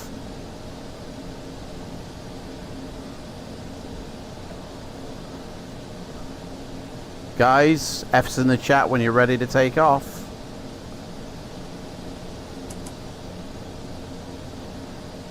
Rock and roll. Here we go. I said F, mate, not a G.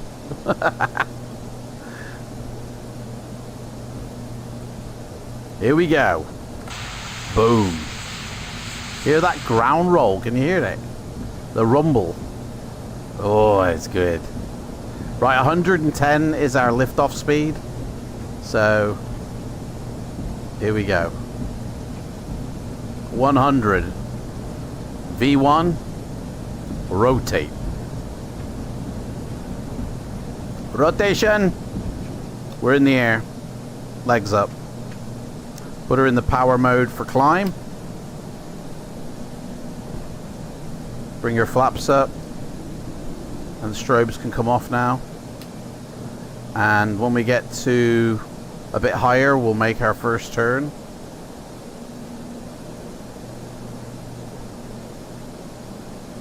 Okay, let's whack her on.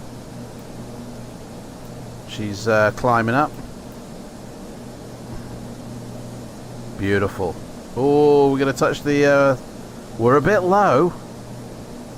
We're a bit low. There's the beaches. Lovely. F for fly this baby. Yeah. Look at them beaches, man. Don't you just want to go swimming in them? Wow. Beautiful. Okay, let's get our head back in the game here. So when we climb, we need to do a turn to 1. Oh shit! What is it? 158. So we need to keep going down to 158. 158. There we go. There she is. Beautiful. There's the airport we just took off from. We were parked right over here.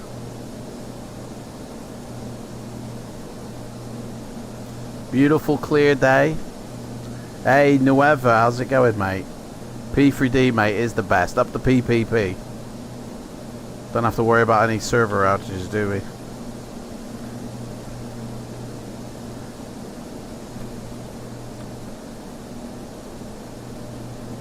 We're climbing up. Let's set the QNH actually for thingy. Probably a bit early, but 1500. So let's just push her to 1800. Sod it. Live dangerously, I say. Right, she's all good. We're all good. We can just sit here for a bit and watch the horizon line.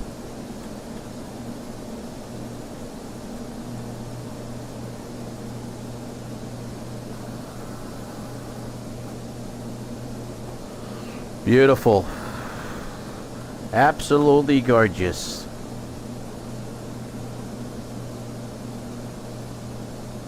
We are heading over now.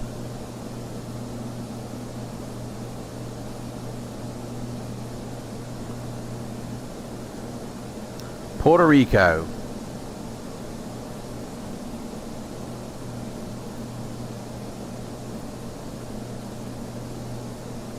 Gorgeous. What's our height? 4,000. Speed's a bit low. Let's point the nose down. Get that speed back.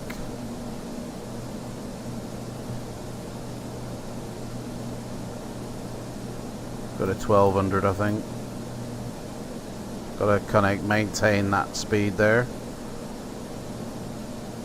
Luckily, this operates at low speed, so we're not at stall speed yet or anything.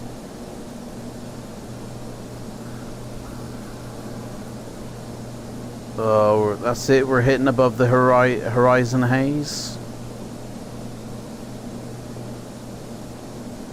We'll probably get clouds in a minute.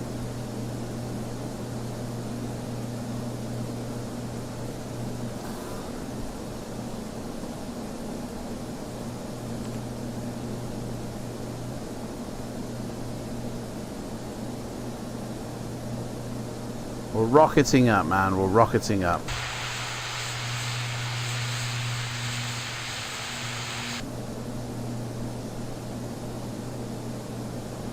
Strobe was off. Yep, check. You can turn the engine starter off now. She's safe. So we're just waiting for the temperature to drop so we can turn on like our pitouts, maybe the airframe de-icing. We're heading up to 17,000 feet, so we'll have to see. Speed's coming back in now. Set it back to 1,500. Beautiful.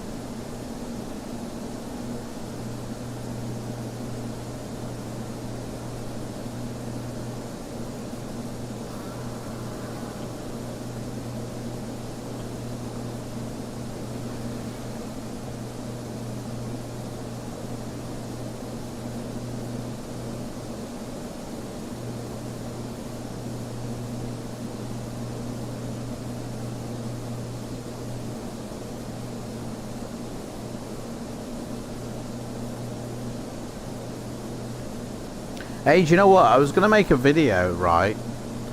Talking about the Microsoft 24 trailer. But I figure I might as well just say what I want to say now. So when we get up to cruise, there's a few things I noticed about that trailer which is a bit concerning. And I think hardcore flight simmers need to be wary. Like, it's not going to be what you think it is, I feel.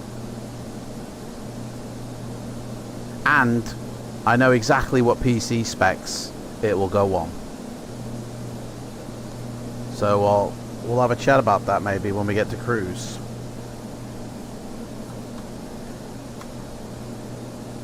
$8,000 feet and climbing.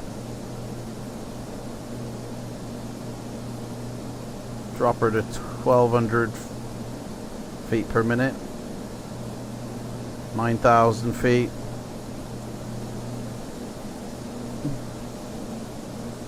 You guys excited for the new Microsoft Flight Sim? It's number 14. Like, I've seen a lot of people say it's number 2. It's their second one. But actually it's their 14th simulator. Microsoft 2020 was their 13th. Lucky 13. Look at them mountains. Oh, yeah. Oh, dude, look at that. Oh, that little haze, you know, in between the mountains. I hope you guys can see that. I hope it picks it up for you. It looks gorgeous.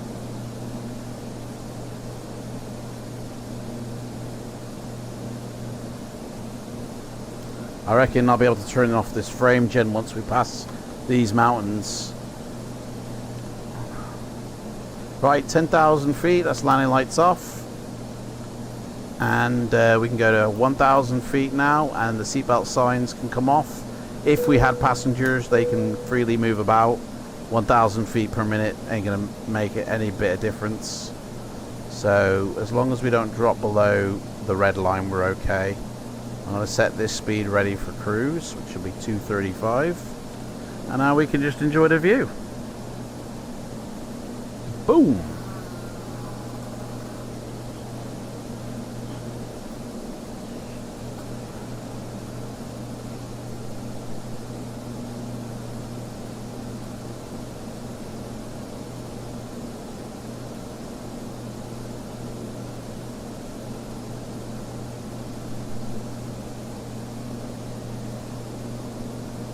I got a new airport for, it's TJPS.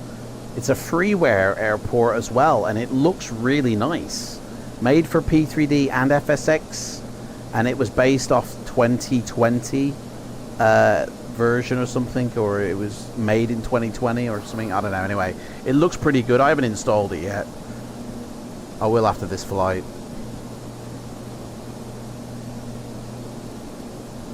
Gorgeous, look at that. Oh yeah, baby. I mean, oh, hello.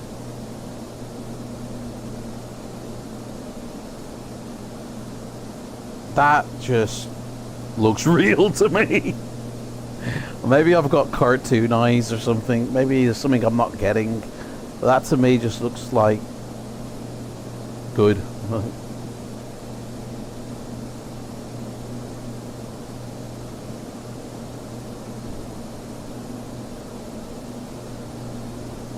Jackie, how's it going, mate? Welcome to YouTube. How's it flying, mate? It's flying nicely. Absolutely nicely. I'm just about to turn off that frame gen. That's giving me 60 FPS. We're cruising on up to 17,000 feet. We're looking out the window going, yes, please. It looks absolutely gorgeous. Some lunch arriving in a second, so I'll have to go grab that. And we're gonna, when we hit cruise, there's something I want to talk about, the Microsoft 24 trailer, because there's some things I noticed in that trailer. Like, I've got the trailer on my hard drive, I downloaded it, so we'll go through it, right? There's a few things that concern me, and I think people who are hardcore flight simmers need to kind of measure their expectations so they don't get disappointed and that they don't get upset, you know. Looks like there's a forestation project happening here. Trees are getting built very rapidly.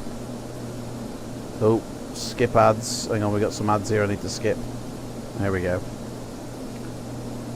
Bloody adverts. Okay. We're almost past the island. As soon as we get off this island, I can turn off frame gen. Is it smooth for you guys? Are you guys seeing like a smooth camera? You know? It says 60 FPS, but I don't know. The sim is natively getting 25 FPS, kind of between 25 and 30. But my monitor is getting 58 to 60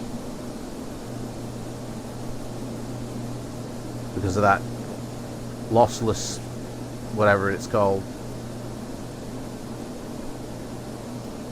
So everything's nice and smooth for the camera.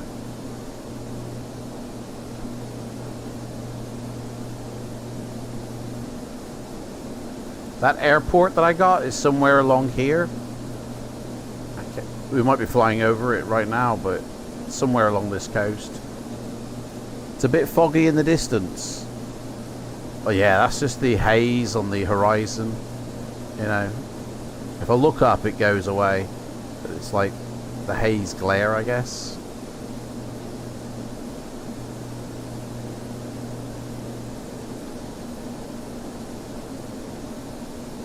I mean, this is, I gotta say, this is like the 4th flight I've done today. And like, I haven't restarted my sim. Really, I should have restarted my sim on every single flight. But this is like the 4th one I've done back to back, so...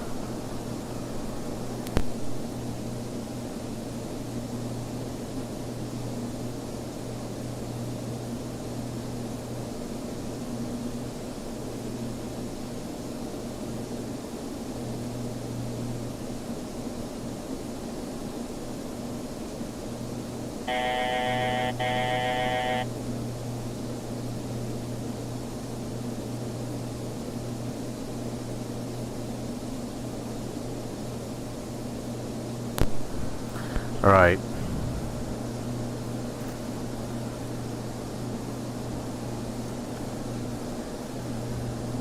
Okay, I reckon we can turn off the frame gen now. So we're back to normal.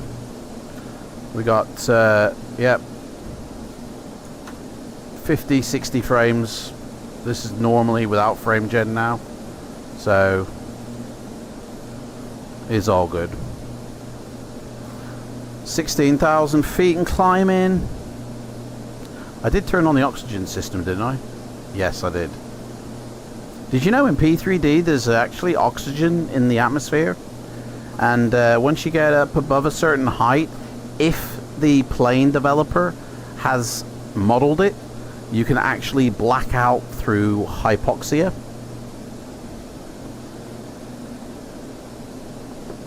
I don't think any other sim has had that.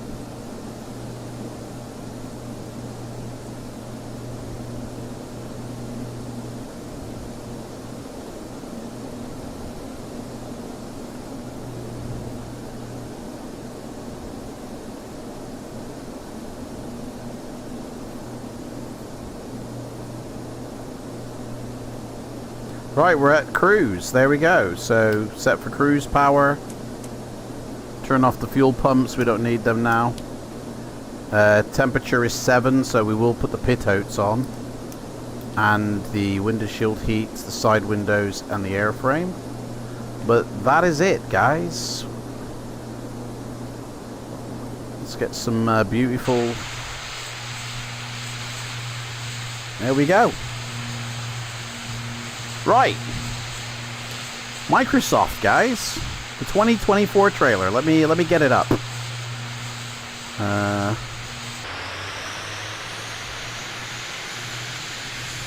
I'll mute the sim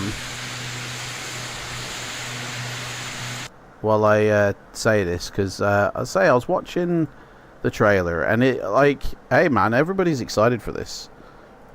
There's 2 trailers that they've released for Microsoft 2024. So we've got the announced trailer, which was what they first announced, and then we've got the recent Xbox game showcase, right?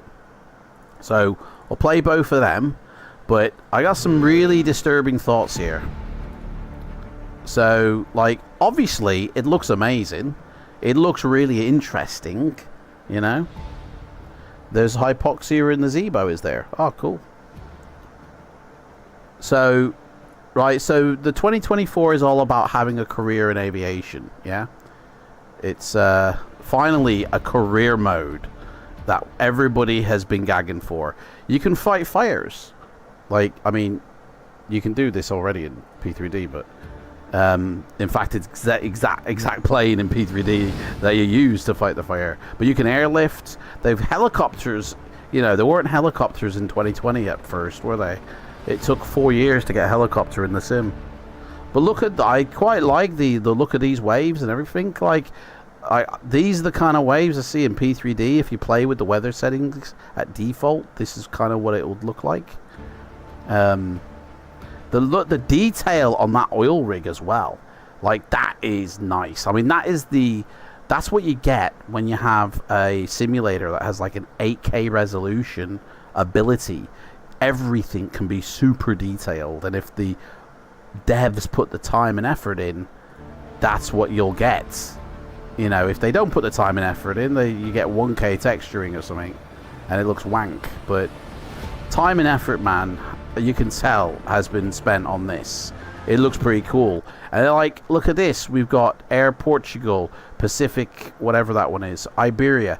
Like, liveries in by default now, right? So 2020 obviously didn't have this, but Microsoft have been making contracts with airliners ever since 2020 so they can have actual liveries in. Now, it's great, but guess what?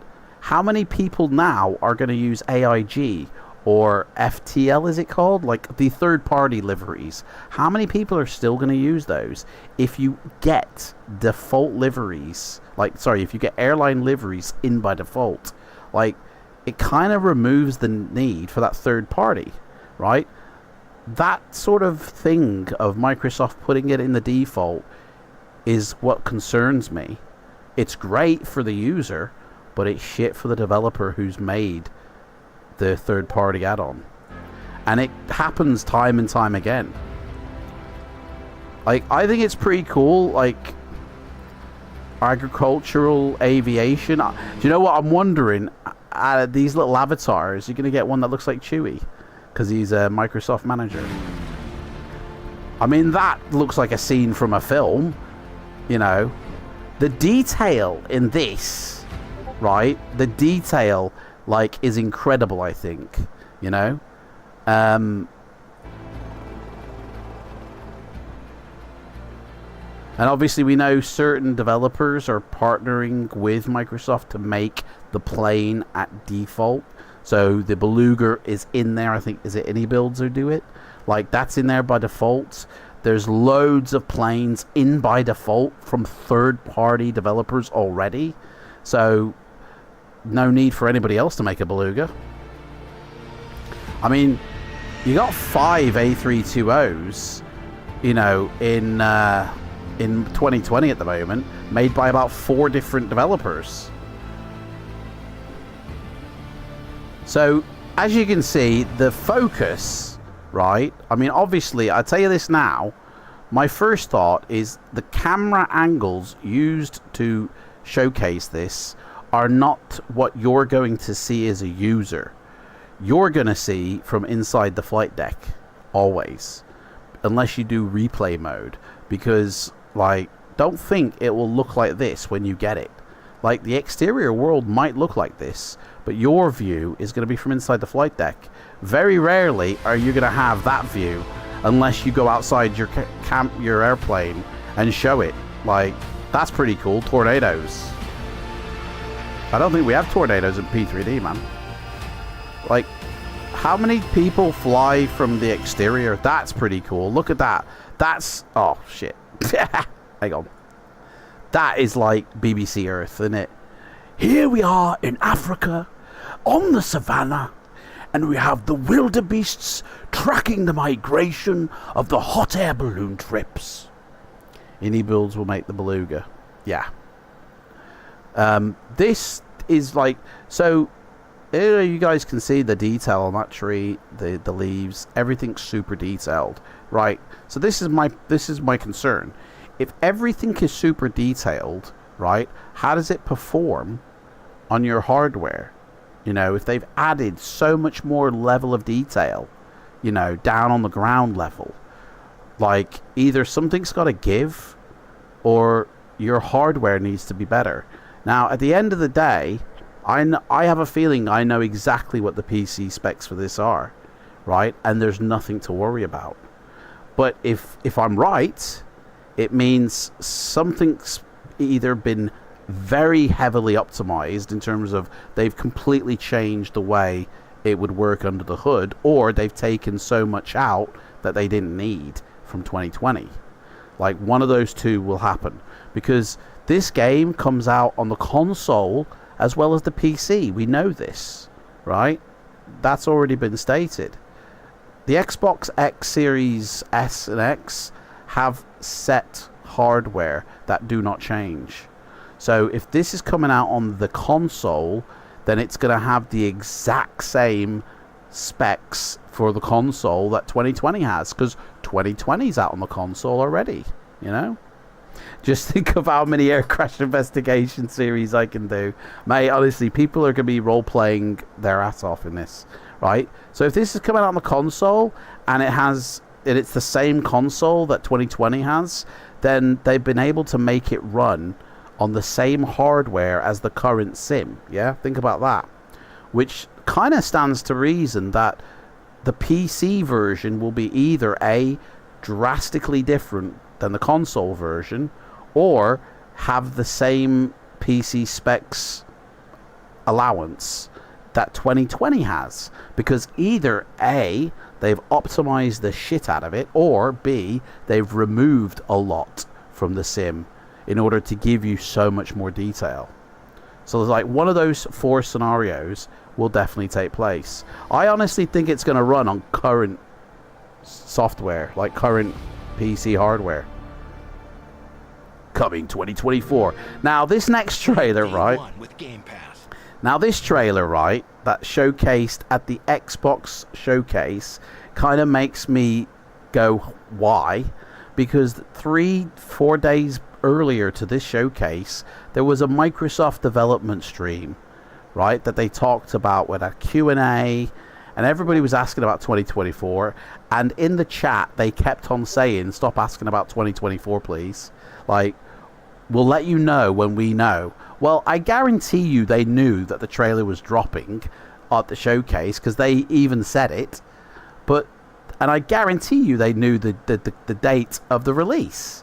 So why did they make their entire community wait until that showcase to say the release date, when they could have been very kind and very sort of, we do look after our community, we do care about our community. They could have easily said it during that dev stream. Hey guys, big announcement, November the 19th is when it's coming.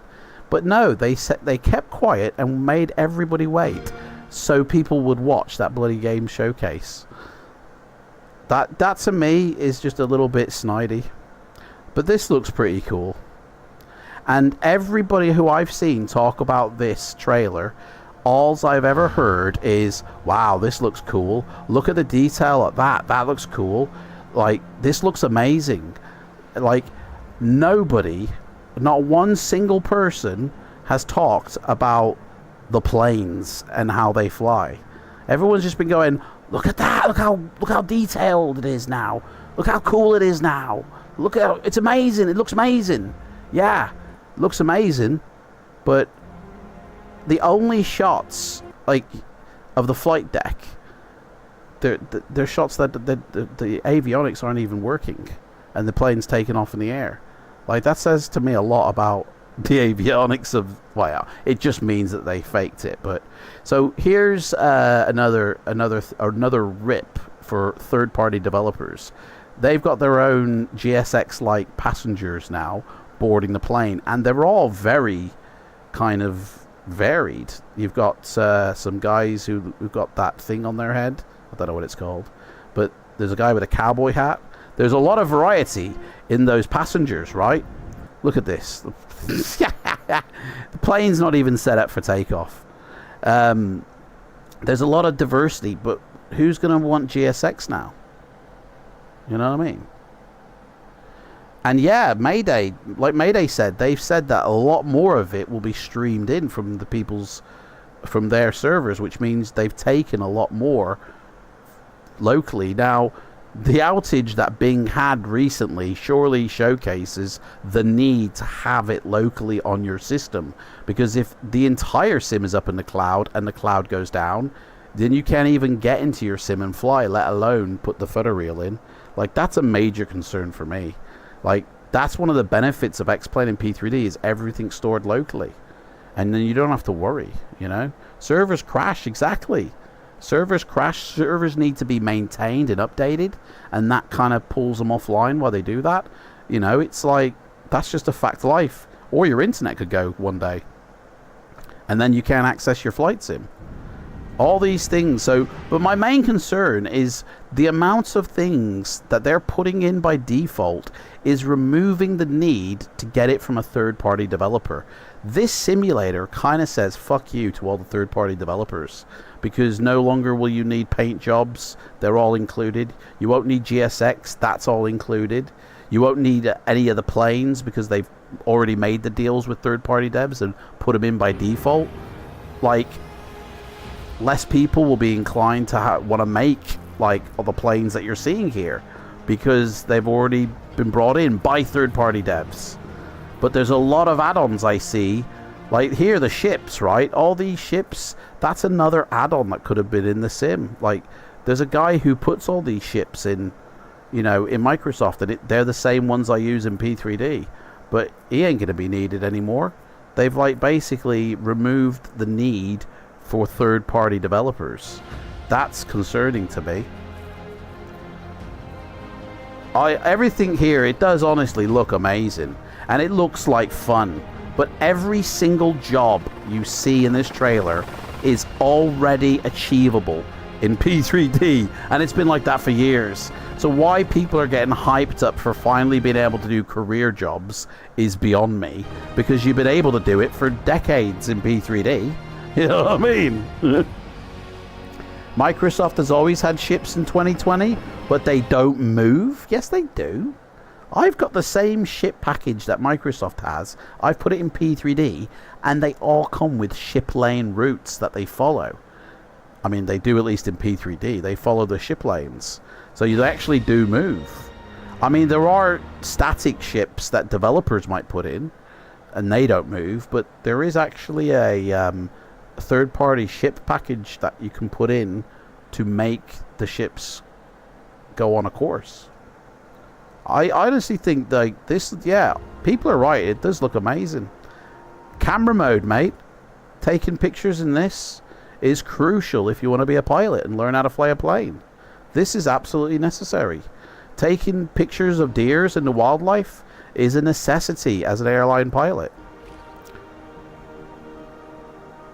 I love this little balloon thing. The diversity of aircraft has been increased as well.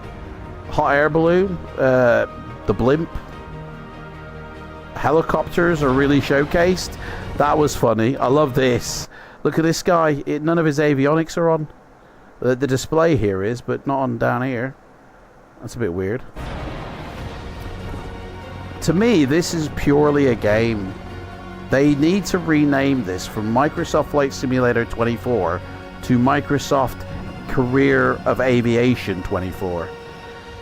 Because it showcases more the jobs you do rather than the simulation of flight.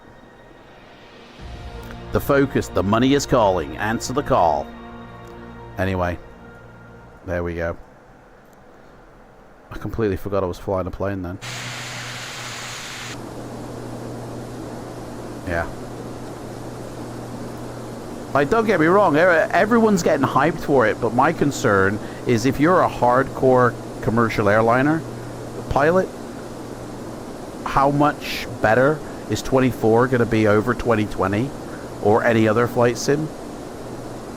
Like, I think people are getting so hyped up that they're kind of forgetting that it was showcased on the games showcase for Xbox. It's called a game by the own developers, and it is targeted solely at gamers.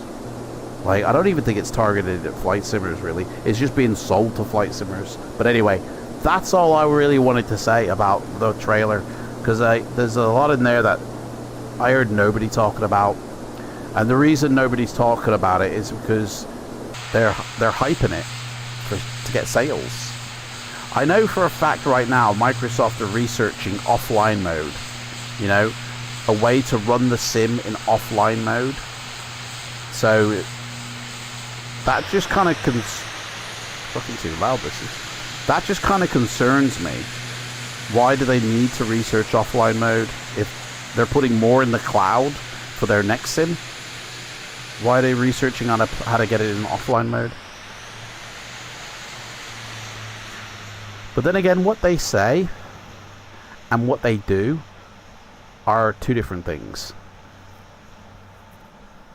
So I take with a pinch of salt everything that is said about that flight sim by the developers, because more often than not it changes anyway.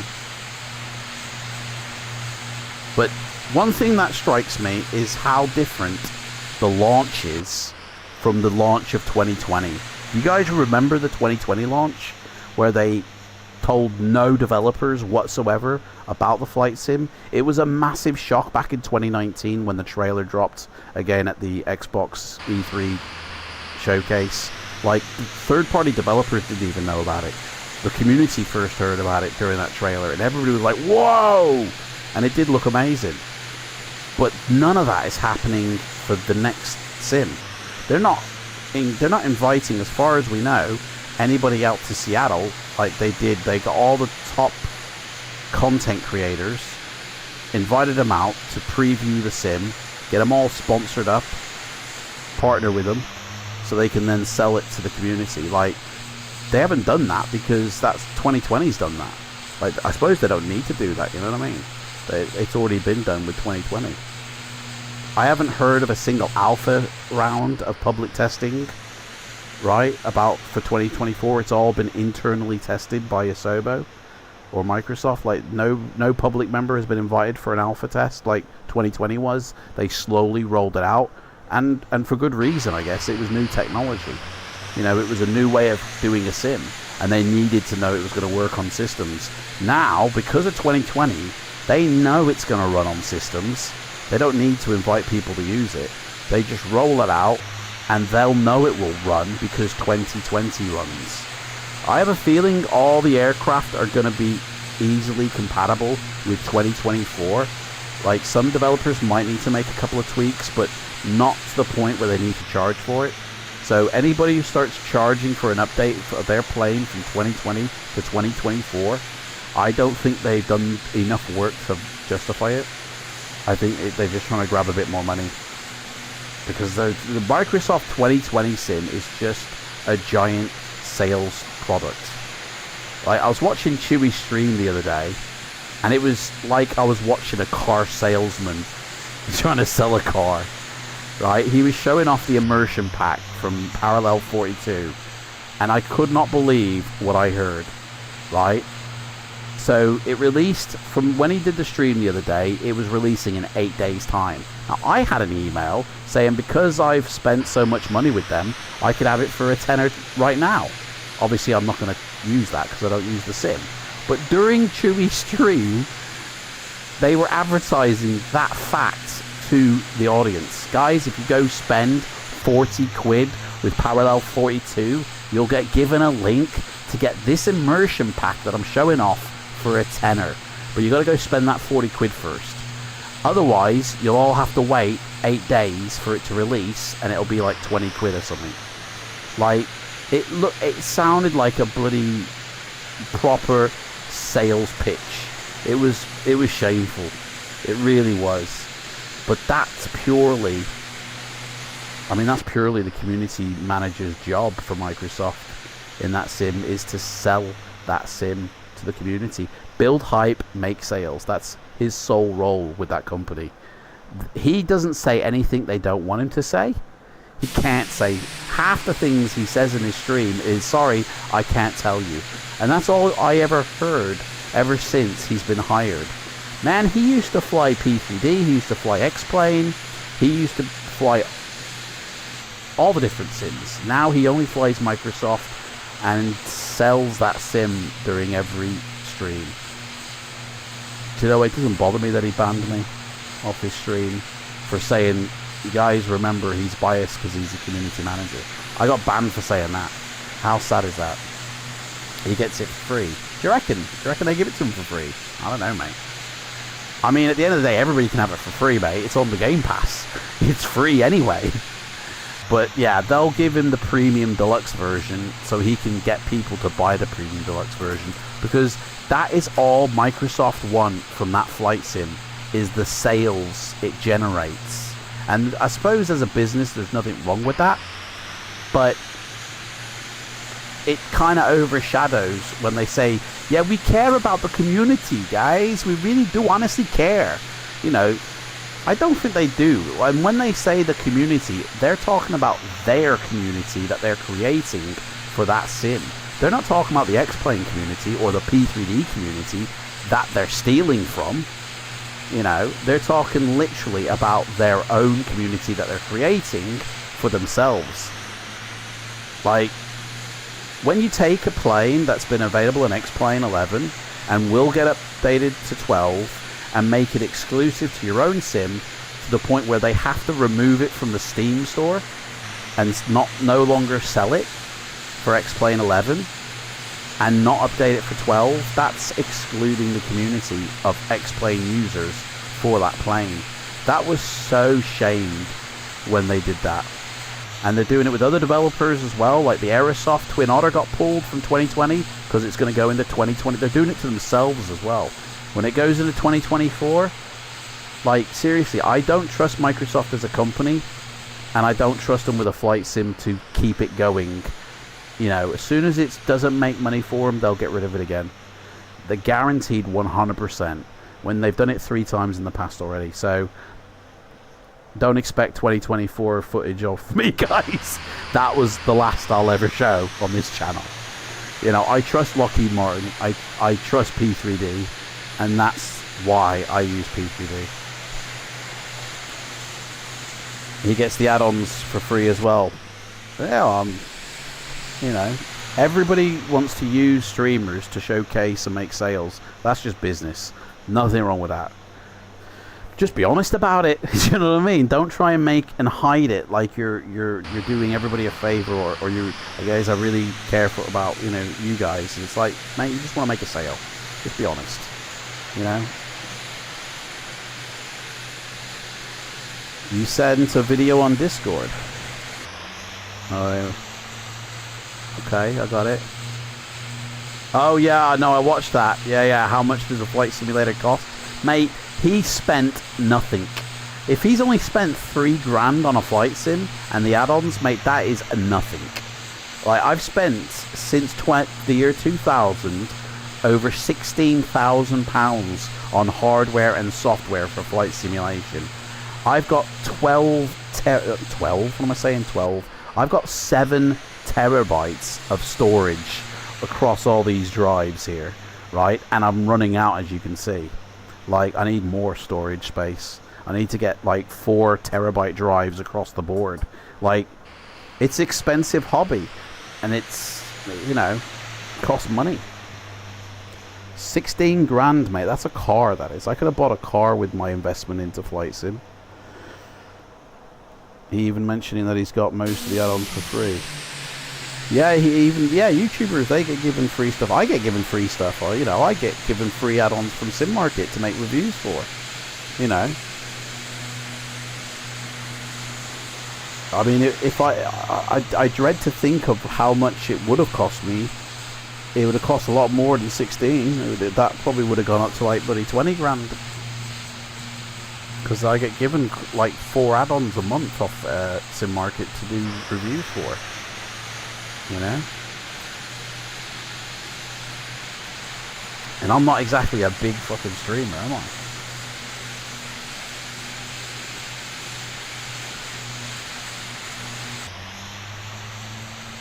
I? Anyway. Let me increase the volume on this again.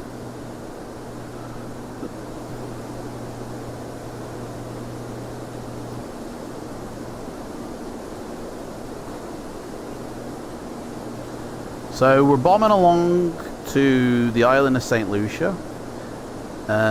What's your guys' thoughts? Empire, are you going to upgrade to 2024, mate? Or are you going to stick with 2020?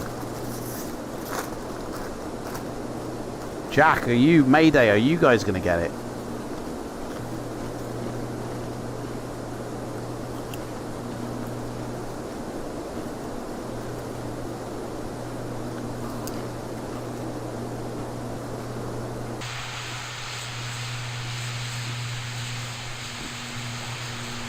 Whoa, we're way off our course. What the hell? Hang on a sec, we're way off course here. Nav mode isn't even on. What the hell? Dude, I turned nav mode on. Why was it not engaged? Dude, we were way off course, by the way.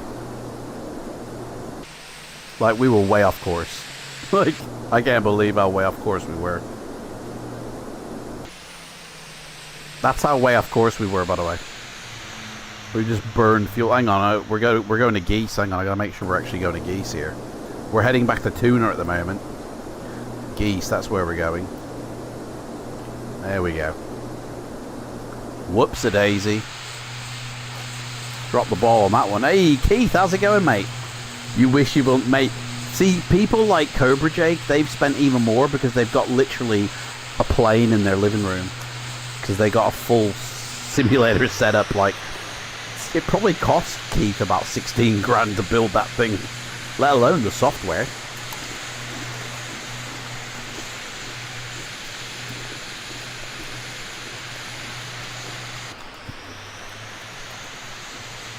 See, that's why I could never get multiple sims, like in terms of buying add-ons for them, because it's costly.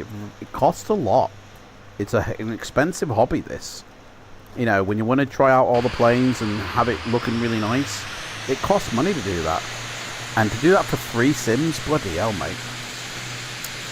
I'd rather pump all my money into one sim. And I choose the sim that will be here in 20 years' time.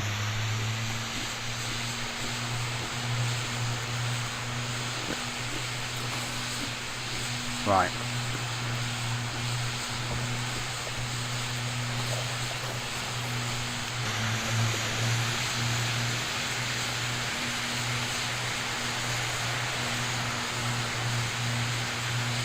Well, that saved me having to make a video.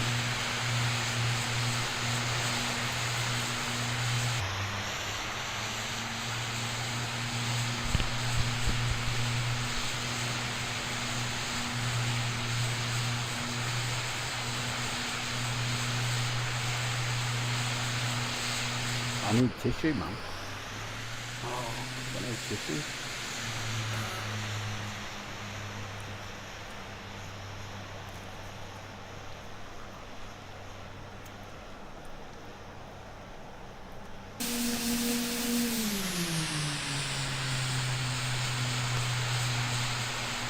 Sandwich is falling apart. Oh.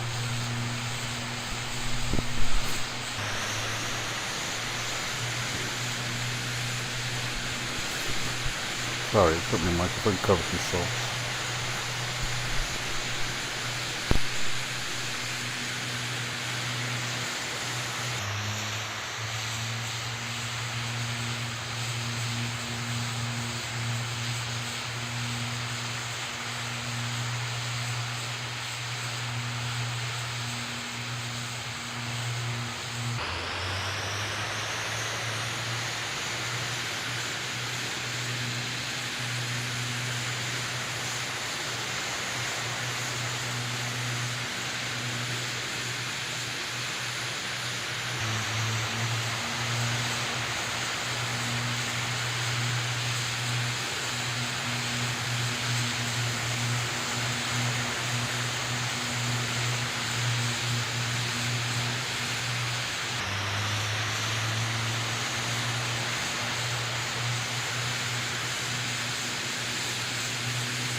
Empire, have you ever added up how much you've spent on flight sim since you've started? Have you ever dared to do that?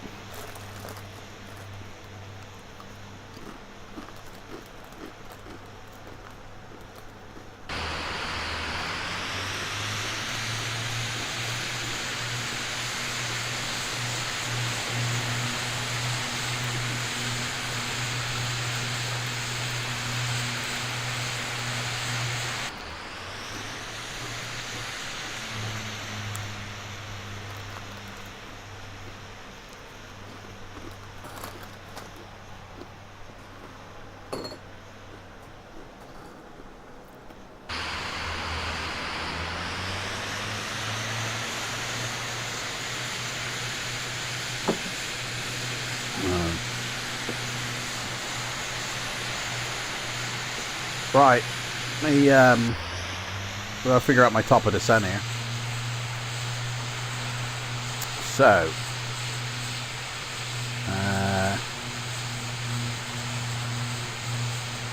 we need to be at 1800 by Savile, which is this point here. So there's no restrictions on height going down, so we need to calculate our top of descent because this plane doesn't provide it. We have to do it ourselves. Old school navigation. So our height right now is 17,000 feet, and we need to drop down to 1800. So we got 15,200 feet to lose. We're going at 1,000 feet per minute. So that's 45.5 miles. So now I've got to work out 45.5 miles. So from Savile to Dermy is 7.5. And then it's when we get to Dermy, because that's kind of the next one. So yeah, minus 7.5. So 38.1 miles before Dermy is my top of descent. And that will get me on track for the landing. Done. So 38.1 at Dermy is my top of descent.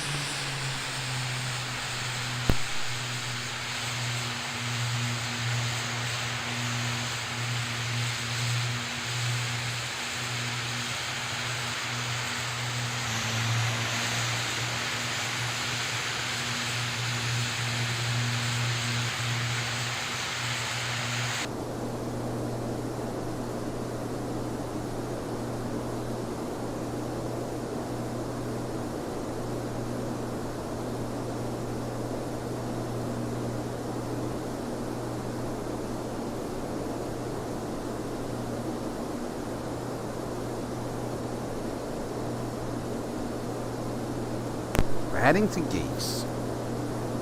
I don't feel like we are actually on track for geese.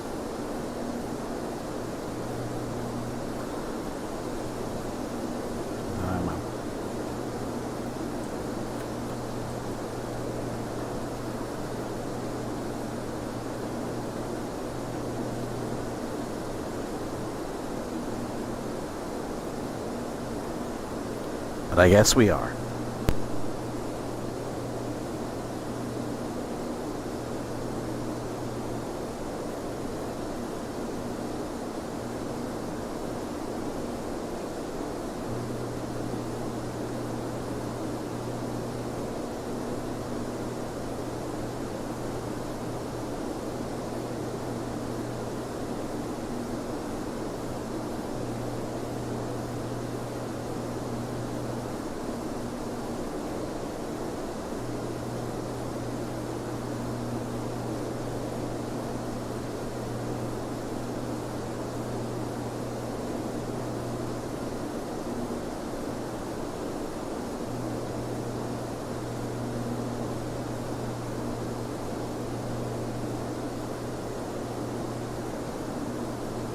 So, you guys flying as well?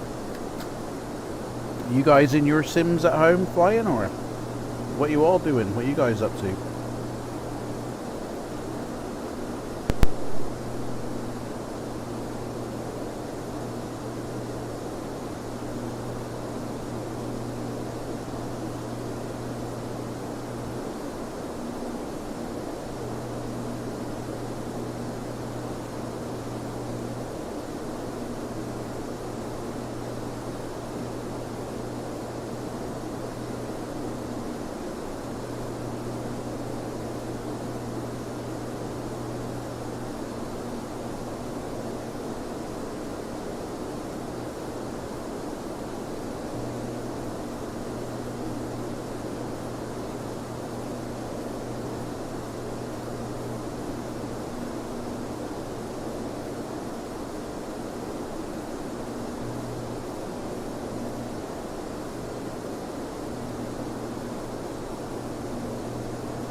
So somebody in my Discord said that, and even Chewy stated this once, they don't use True Sky because there's only one particular cloud type that isn't supported. That doesn't show. Which is strange, I find. Because even in the default, what you call it, CFG for volumetric clouds, even in the default one, it does have it. Now this is mine, and it's this cumulonimbus cloud here that they want, and that True Sky doesn't deliver. But even this is in the default version, so the ability to create it is there, but it's solely dependent on the shape of it through these stats here, and then the weather engine to put it in. Like, the conditions have to be met before it's put in. Now I've gone and looked up this, so I know what it looks like, and it looks like a nuclear explosion, basically. So what they're looking for is a towering cloud and then a flat top to it. So there's a couple of, looks like there's a couple of pressure levels here going at work. Looking at these clouds, I've seen this cloud in the sim at True Sky. I mean, I don't think that's real, in all honesty. That's been faked. I've seen clouds that look like that. That look like that. But this anvil shape, I mean, I have seen clouds that look like that, but not like exactly like that. You know, the exact same shapes. Like it, that looks like a cactus, that one. Like, we do get these type of clouds here, but I think what they're looking for is something specific, something dramatic. You know, something that looks like this here, this spaceship on top of a mountain look. So I need to, like, I want to show that it does, that these clouds do exist in the sim, but the conditions have to be met first before, you know, in active sky. So if active sky haven't actually made it possible, then that's the reason why they're not in there. But then you don't have to use active sky. So by the looks of it here, the way they're formed is you get rain at a low level and you get ice at a higher level,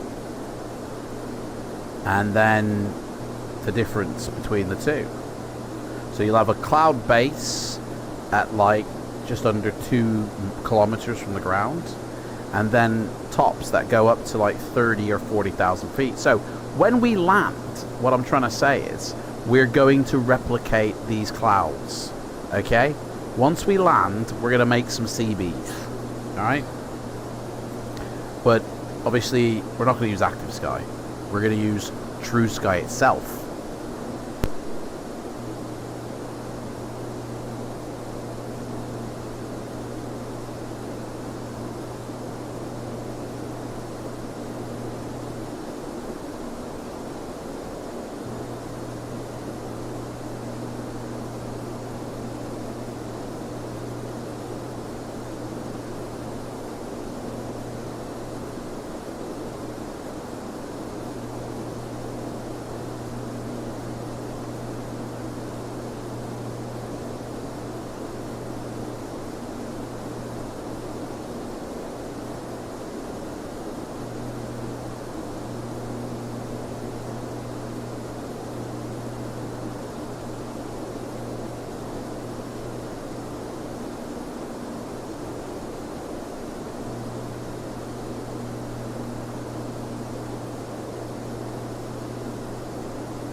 So yeah, basically.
Here we go again.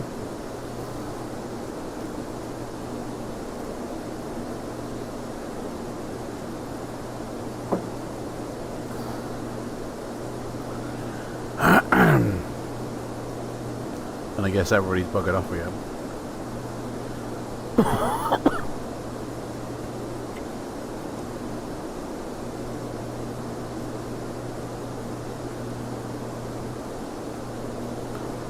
CBs.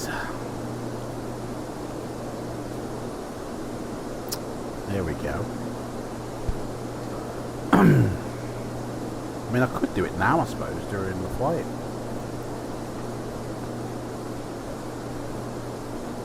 Yeah, I don't want to fuck up the, this is career mode here.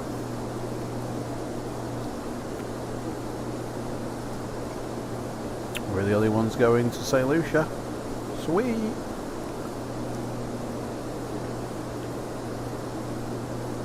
$8110. Did I change that down here? Yes, I did. Okay. 37 miles left on this track.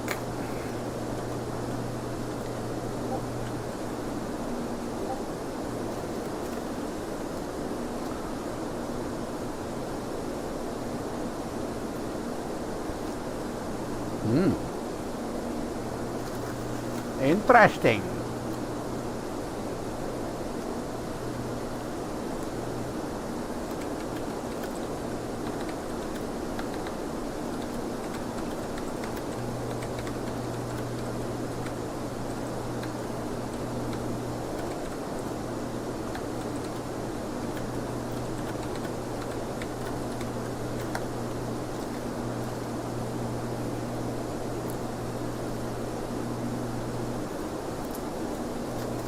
Right, that's lunch done.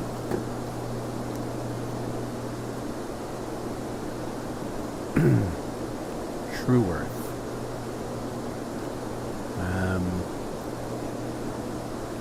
You want Fly Tampa. Fly Tampa, Amsterdam.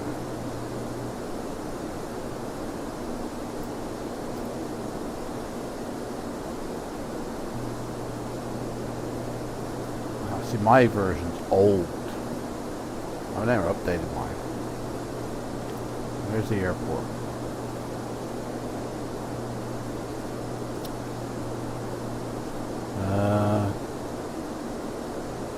Where's the airport go?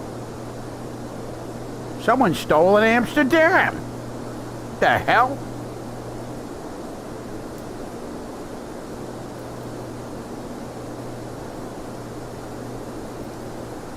Where? Is that it? That can't be it. That's surely not it.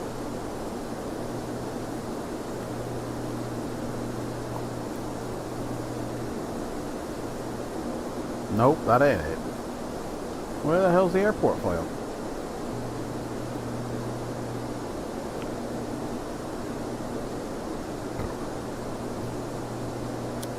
Zeeham? What the hell's Zeeham? They really called it Zeeham? The fuck? Welcome to Zeeham. It is as well. Oh, I see what they've done. So that's not actually the airport file either. Minus 26 feet off the ground. What?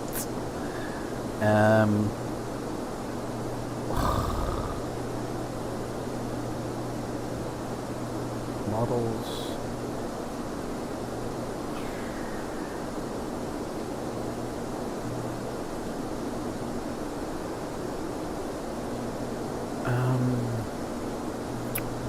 Huh.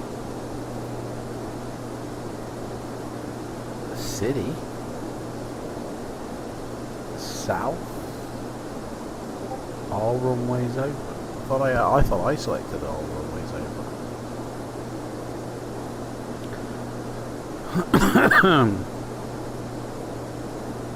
Evidently I've only chosen south. Sure, I chose all runways open.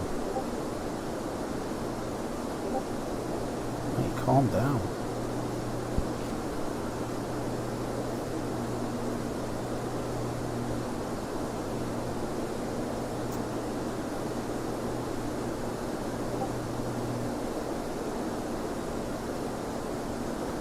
Bloody hell.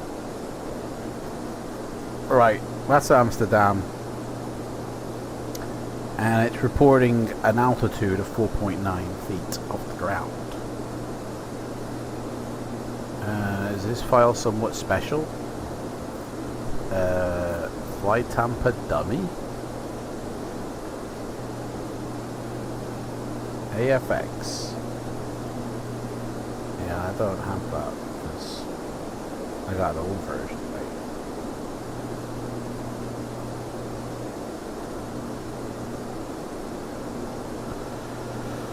Oh.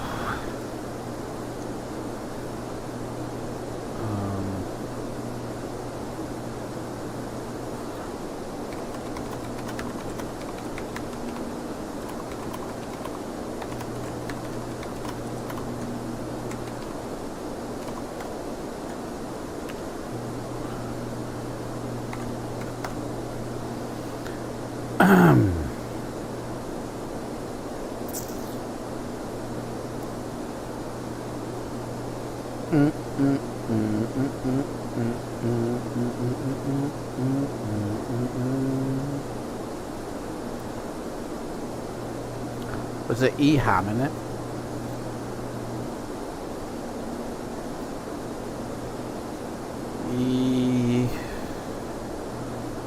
Nope. EHAM. No EHAM here either. Or is it EDAM? Oh, it's EHAM in it.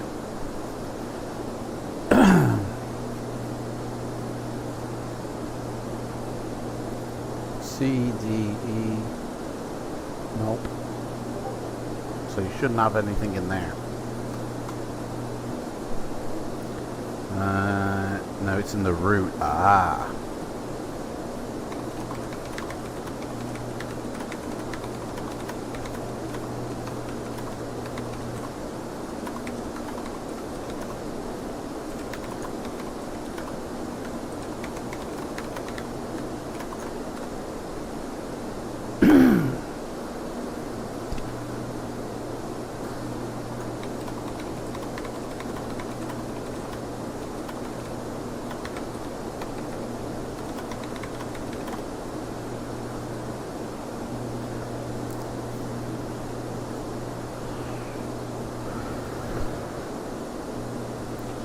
I found the solution. Move the AFX EHAM Flight Tampa dummy BGL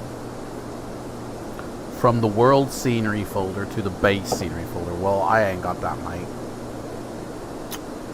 Probably because mine ain't installed like that, in all honesty. Which one are we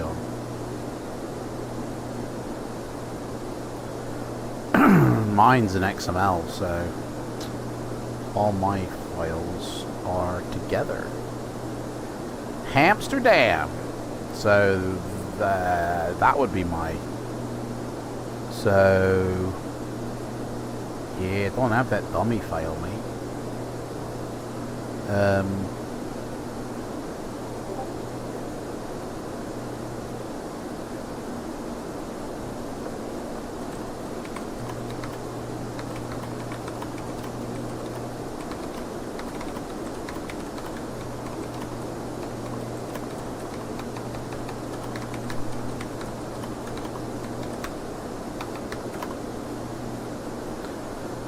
See, I've got a Lancaster running mine, and it fits perfectly with True Earth, so I didn't bother updating it, because if it ain't broke, don't fix it. Although that was there, so that must have been in with True Earth. It's in the True Earth folder. Ah, I don't think my True Earth is installed anymore. I think I might have removed it. EU Netherlands is here. There we go. But he hasn't got that, so no worries. Oh, for God's sakes, mate.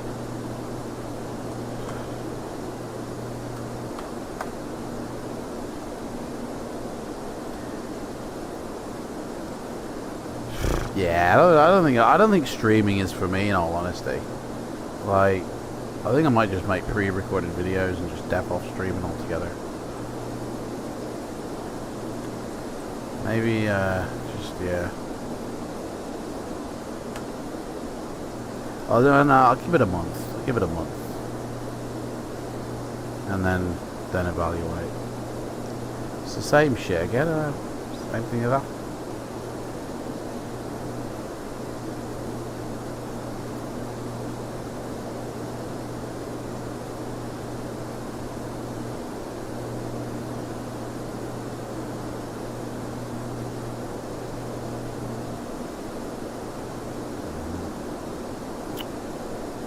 Right. How far are we on the course? So we're on the course now for that. So we're 120 miles away from our. Then we need to be 38. So when this gets down to 39, we drop. We head on down. So we should be able to see the island. To be honest, should be able to see it. There it is. I think it's this one on the horizon. It's one of the. It's not this one. That is the island of Dominica. And then this one in the middle is the island of Martinique. And then this little thing on just barely visible on the horizon is St. Lucia. The island of St. Lucia. So let's get our landing performance done. We're going to be landing at 111 speed. So, yeah.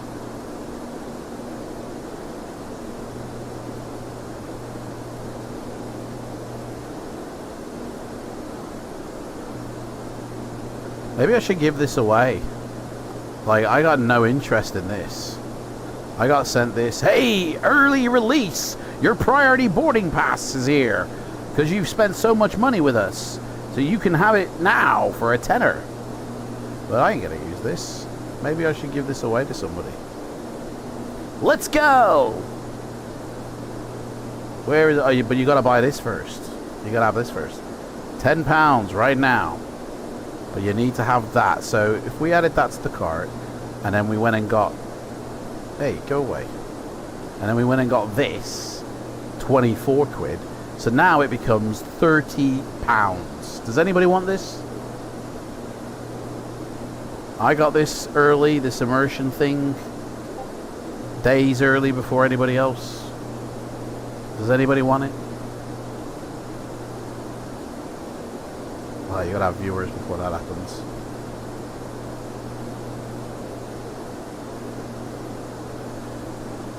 Are you talking about my sim route or not? Because I don't see a Lockheed Martin program in program files. What?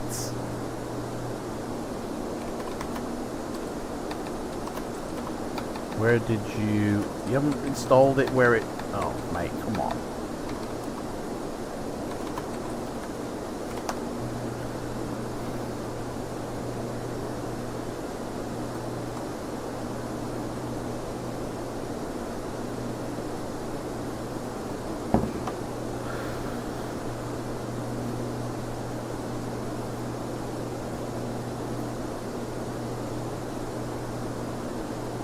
Like I'm talking to somebody. I don't know, maybe there's a language barrier.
Bloody hell, mate.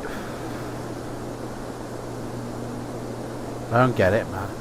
I don't get it.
Right, so we're 50 miles away from top of descent, so if we did have passengers, this is where we would switch on the signs for them to sit down. So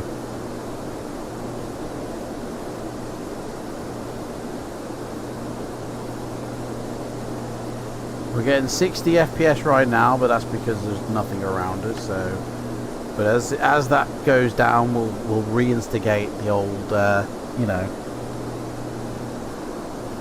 FPS thing.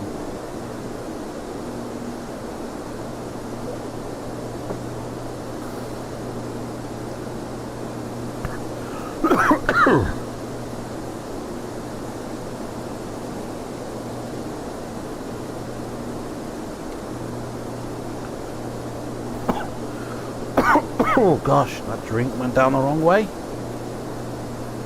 Right. So when this gets down to 38, that's when we descend. What's the heading of the runway?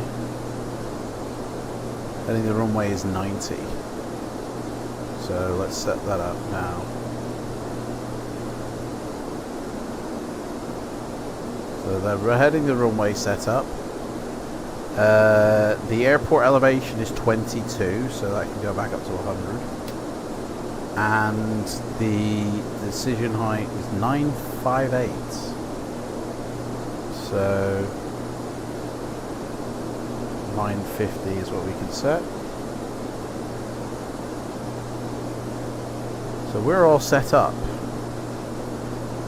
We've got fuel. I don't know if we've got enough fuel, but we've got fuel. We're on a direct course to Derby, which we can't put in. So rip on that. So yeah, that's it, man. We're all set up. Oh, Empire is here. Not far to go now. Yeah. And then we're going to try and make some CB clouds in True Sky, and then that'll be it. Just looking up what I have to do to create them. Low level base, high level tops.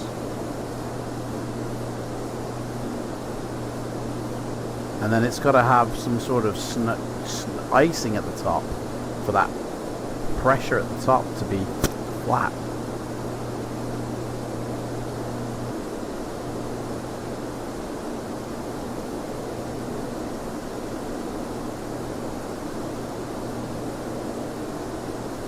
Because it's important for somebody to see these clouds. I don't know why. This is basically what they want to see here. Where's it going? This is what they want to see right here. It's important somebody sees a cloud like that in P3D. So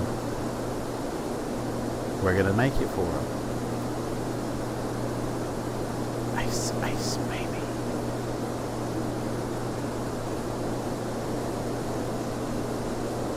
We got clear weather. Let's check the weather report actually for where we are. Partly cloudy. Clouds few at 2600. It's 8 knots of wind blowing 130. The runway is 09, which is what I'm landing on, which is probably the only runway you can land at because of the elevation of everywhere. So 2997 is the pressure, 22 feet of elevation for the airport. To be honest, that could probably go down to a 0 because it's closer to the 0 than it is 100. So it's just the old waiting game until, so we got 30 miles until we descend. Can we see the island? Is that possible? There it is. Oh no, there it, oh, hang on a sec. Which one is it? I think it's that one. Is there another island off? Yeah, so that's not it. It's this one here. That's our island. And the airport sits on the left hand side of it, so pretty much a straight in. In fact, it says maximum speed is 170 knots, usable altitudes 2,000, 3,000, 4,200 to 8,200. Arriving aircraft will hold only when instructed by ATC for spacing, and during the hold the operator will ensure the aircraft does not cross into the Fort de France, whatever that is. But we're just going straight down to 2,000 at Derby, getting on for 1,800 for Seville, and landing on the runway. And that's what we're doing. Hey Pap, how's it going? Where are we flying? We are flying in this part of the world. Just above South America, just below America, the Caribbean, going to St. Lucia. We've taken off from Puerto Rico. We're heading down to this nice little island here of St. Lucia. The airport is right here, and there's mountains surrounding here, so it has to be a perfect landing. So, oh, there's Port de la France. So you're not allowed to go near the Port de la France. You can't come down here, basically. I guess that's why we're coming in this way. So that's where we're landing. And we're doing cargo operations for Mountain Air in the ATR. We've got, what did we have? We're taking metal parts, aren't we? It's engine parts, old engines, that's it. Old engines we've got aboard this craft. St. Lucia desperately needs old engines for some reason, I don't know. So we're all set up for our descent. We're waiting for this to say 38, and then we can descend. So we'll be trying to go down to about 210 knots to slow down to. Oh yeah, mate, this is I do cargo ops all the time, and this is just a typical flight for me. But I love this part of the world, so I've got to do the return back to Puerto Rico, but I won't do that on stream. I'll do that after. And then after that, I've got to get a new weekly schedule on Monday. Senior First Officer.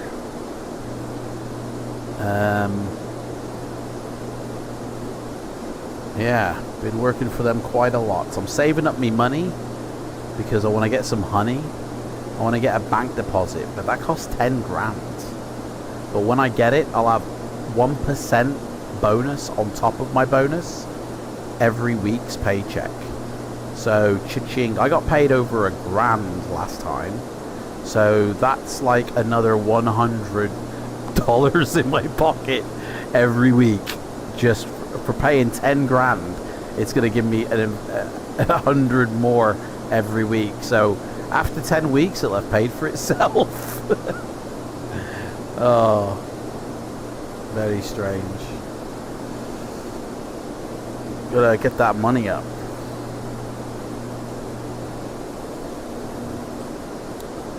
So we're about 5-6 miles away from our top of the sim. Clouds are starting to come in. So we're 5 miles away from our top of descent. We can start the fuel pumps. Get them set up. Everything else is set up on the overhead. And we'll start to slow down in a second. As soon as it hits 40, we're going to start to slow down.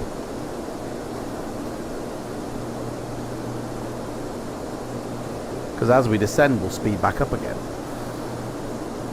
So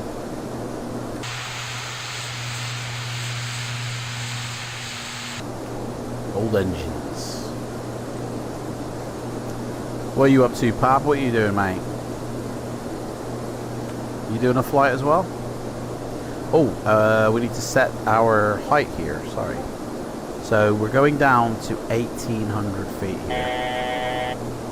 So we'll set 1,800 in the dial.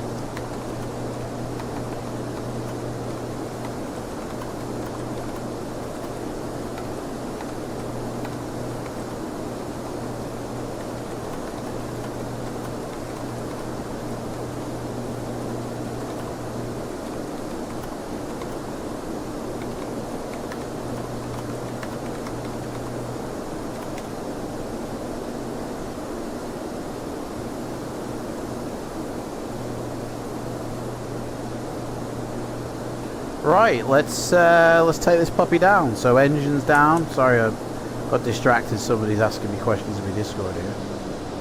So we kind of missed our top of descent now, but we'll make it up. It's fine.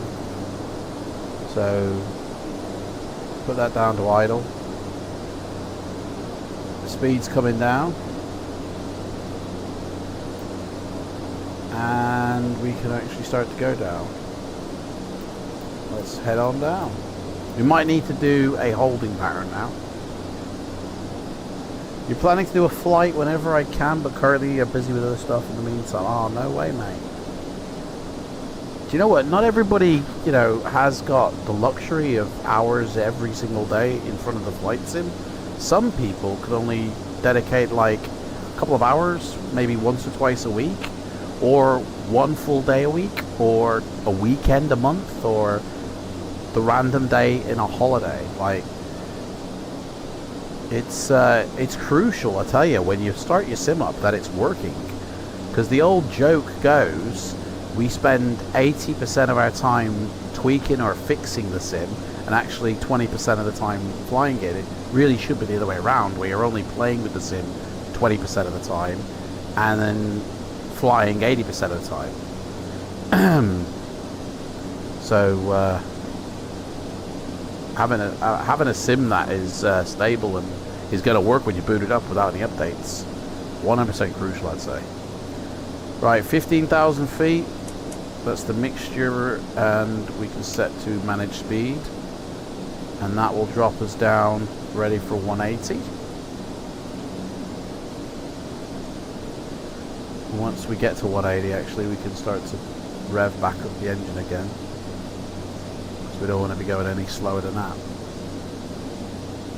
I think we're definitely going to have to do a step climb down. Get rid of that calculator now, because I missed my top descent, so I might actually increase my descent to 1500, because we kind of missed it a little bit, and I don't really fancy doing a holding pattern, in all honesty. That's why you mostly do short haul flights. Yeah, exactly. That's all my hops in the cargo career are small to medium flights. I don't do anything really over 3 hours, so I can get more flights in. Right, our QNH at this airport is 2997. So there we go, that's that set. Decision height set, altitude set. We put the seatbelt signs on already, but we ain't got passengers. We're cargo. Just getting to the practice of it for when I can carry passengers, when I'm legally allowed to. The longest flight you've done was 3 hours, mate. Yeah, man, how did you stay awake for that?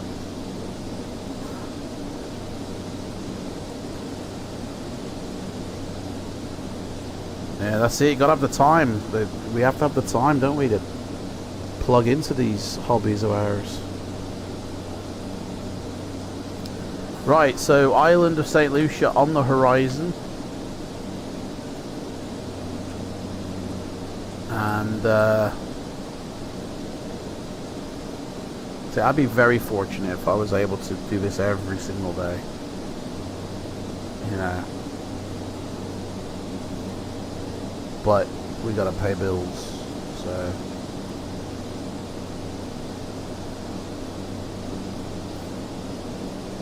Island of St. Lucia coming in. It's only a small island, but you know, you're thinking on staying with the hobby for this summer and possibly do more long, medium haul flights anytime soon. Yeah, I mean, I'll be doing flights soon for the rest of my life. I think I enjoy it that much. For me, you know, obviously you got to get out and touch the grass every now and again, but I'd be happy just to flight sim 24/7. I would. Right, I think we can maybe decrease our... No, we're 13 miles away. So I think we'll go 1200 on that. So we're about to come up to... We need a first stage of flaps, but we're going too fast for the first stage. We don't want to rip them off, do we?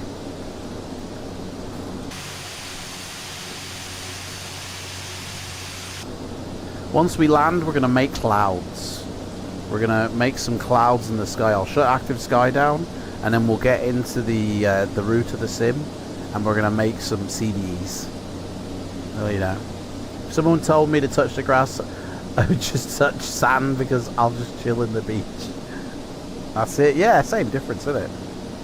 Okay, there goes the landing lights. Oh, was that rain we got? We got rain on the windows, guys. What the hell? Is it raining up here? Okay. Plane's having a little bit of a hard time keeping the course for some reason. We got a bit of wind going on the arrival.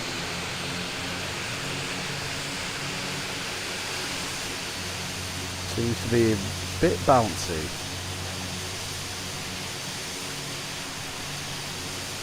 Boing, boing, boing, boing.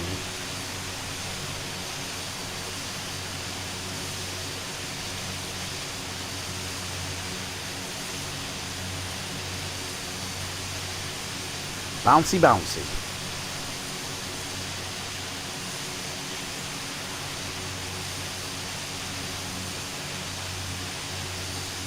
Okay. Let's climb back in and make sure we're set up here.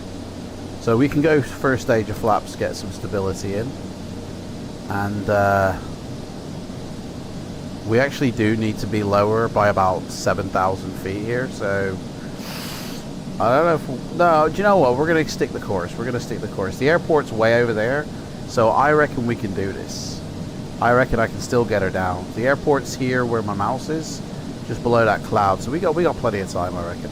We're going to go for it. We're going to go. Well, we just need to slow down, that's all. So we'll slow down. Our landing speed was calculated at 111 knots. So we kind of need to get her down to that. I can't slow her down anymore unless I pitch up. So let's pitch up to slow down. I'll then take over and I'll get her down. But we're about to turn on final, so we're all good, I reckon. We're all good. Daddy's got the plane soon. So we can turn off the pitot. We don't need them at 22 degrees heat. that's all done. We'll turn on the ignition in case we get a problem with the engine. We can instantly restart. 2 miles, we're going to make a turn. It's over there. There, I can see the airport now. It's right there. So I'm going to activate frame generation just in case it gets below my limit that I want. So we keep it smooth down to the ground. Okay. We want to try and get down to like 150. We'll say 140. I think I can actually put out a second stage of flaps actually. Which I'll do now. Usually I wouldn't do it until I'm a bit closer, but because I've done that, I'll have to drop the gear. Strobes on. So I see the airport. We're 5,000. We're 4,000 feet way too high. Actually, no, we're 5,000 feet too high. But I think we can get down in time. I'm going to take over soon anyway, so I'll get her down. Don't worry. Right, so our landing speed was 110, like I said, or 111. So that's the limit. Let's give her a bit more power. She's got a bit more to play with. We got this. We got this. Okay. So we're heading to Seville. Let's do a direct to anything we can. Seville, yeah. And then we got something we can see here now. She's coming in. It's a bit windy, guys. Okay, runway in sight. So, do you know what? Daddy's gonna take the plane. I got this one, mate. Don't you worry about it. Let's get down. I'll get her. Okay. We just need to pitch our nose down a bit to lose some height. Oh, it's bumpy. Luckily, as I say, we got passengers on board, so it doesn't really matter what the pitch angle will be, but as long as the pilots are comfortable with it. 5,000 feet. The airport is pretty much on sea level, so 5,000 will be 5,000.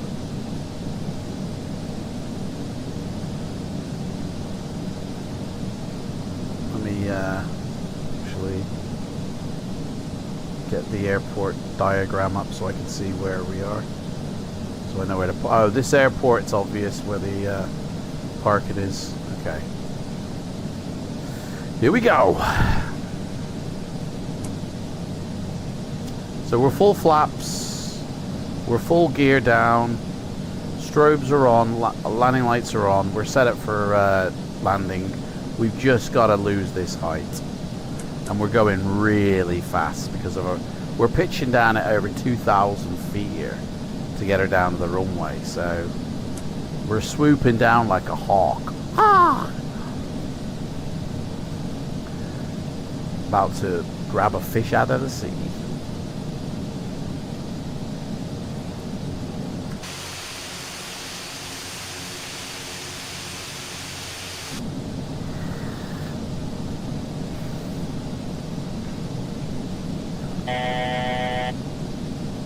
Come on, buddy, come on.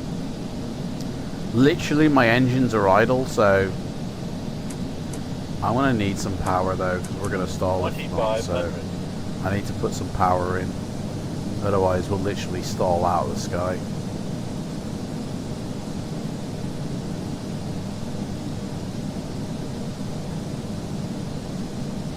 Man, we're coming in crabbed.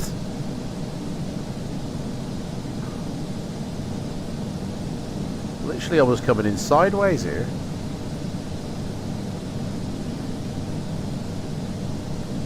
You're too high, Striker. You're too high.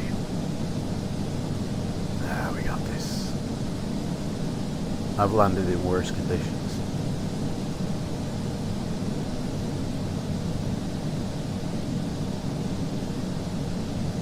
gotta get her down. Just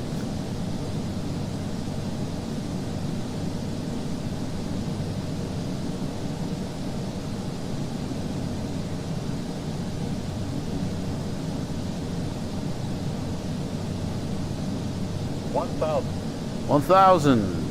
Continue. We're landing. Oh, let me turn off the inhibit here. Or turn it on, rather, sorry. Because we definitely won't be going around. Right, come on. Here we go.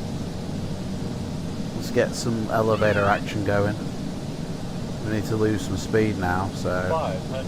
now is the time. Here we go. 400. And when we swoop up at the last second to lose that speed, to land at our required landing speed, to make it smooth, as long as it's under minus 400, I don't care what it is. 200. It's engine parts, and I doubt they're Ferrari. Okay, here we go. 100. Doom coming in for final. We haven't got much of a runway, so engine reverse straight away, mate. 20. 10. Okay, here we go. Boom, we're down. Full reverse. Although I've retarded the thingy, so there ain't no engine reverse to do it. There we go. That's engine reverse.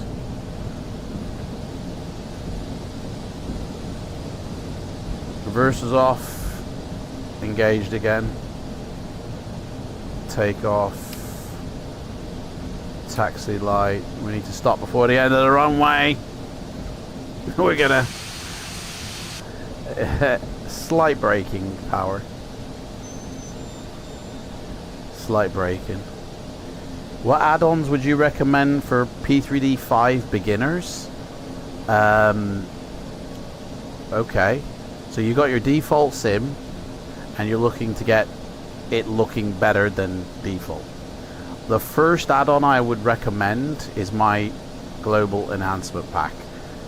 Right, I've done some tests with friends, and no joke, it makes it look like you've got like payware quality scenery in all over the world. Like the texture, resolution, quality, and look is better than global base or a region, like no joke.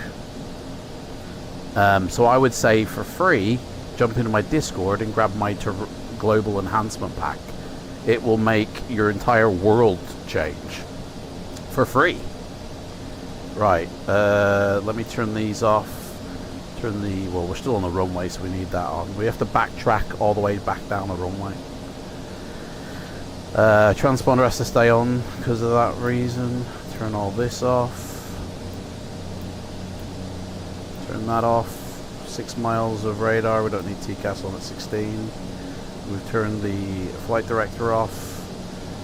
Nothing else here. Oxygen can come off because we can breathe on the ground. Is it off? Is it off? Yeah, I'll do. Holy moly. Well, we'll have a look at that landing rating. I have a feeling it might have been out in like 100 plus. Oh man. Other add-ons that I'd recommend are Active Sky.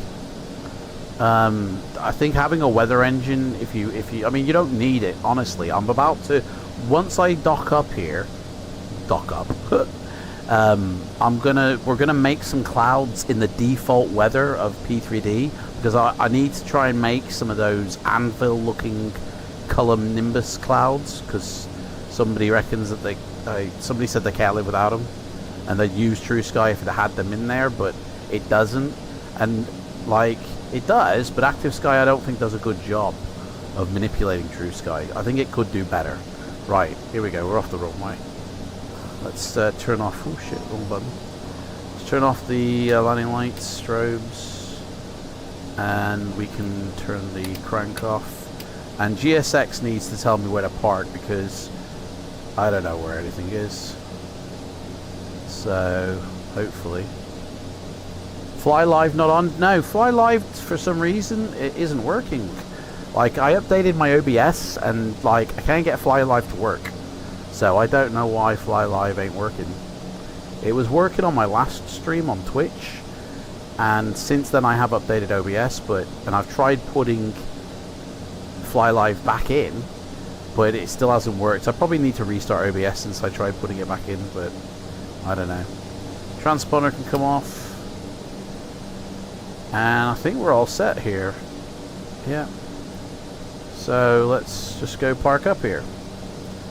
For Active Sky, I would rather find a free weather engine. Yeah, there's a free weather engine you can have called P3Dv5. If you just Google that, it'll show you how to install it.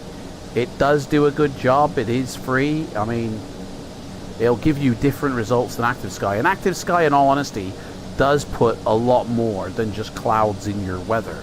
Like, it actually puts a lot of, like, it can add turbulence, it can do updrafts, it can add so much more, whereas the free one will just give you the METAR, and that is it. Like, it doesn't have all the fancy shit that Active Sky has.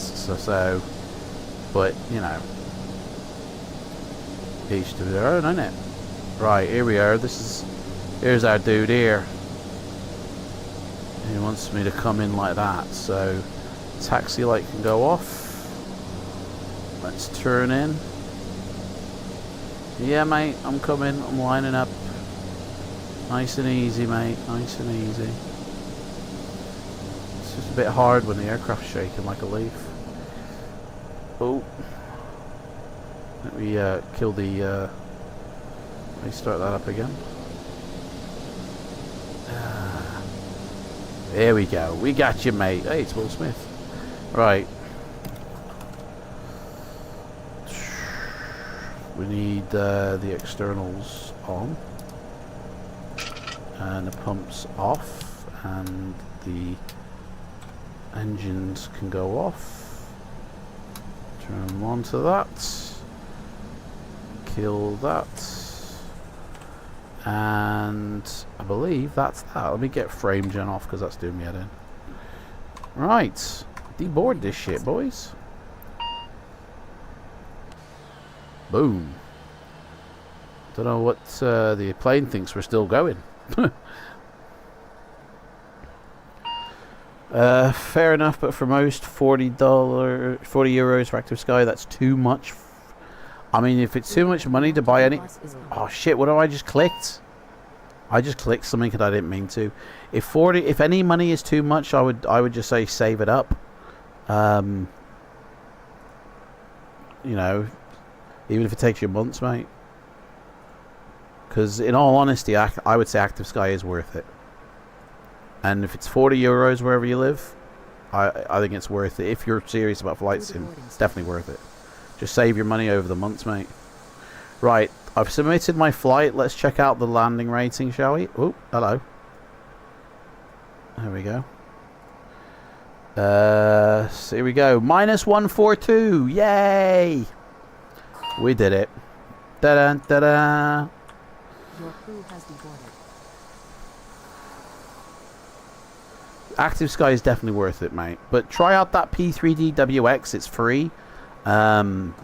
Just Google P3Dw5 and you'll see it, and then it shows you how to install it. Other add-ons I'd recommend is, I mean, it depends if you want to fly GA or commercial airliners, but if you want to fly low to the ground, I definitely recommend Orbex buildings and Orbex trees and Terraflora. Although you don't really need the vegetation ones, because my pack does that. So actually, yeah, you don't need to buy that. And if you do have Terraflora, you need to turn everything on to default in their configurator, otherwise you won't see my trees and stuff.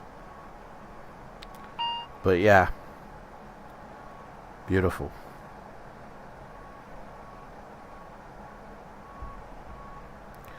Right, so now that we've done that, let's clear the weather.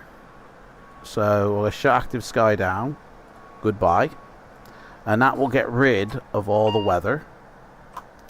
And we're going to make some CBs. in the sky. So I've got a thing here telling me what I need to do. Where is it gone? I did have a thing here telling me what I need to do, but I seem to have lost it now. So here's what I'm doing. I'm making... that's not really the one I was looking for. I had one up here and it said... Where's that? Here it is. This is the one. It's on a separate page.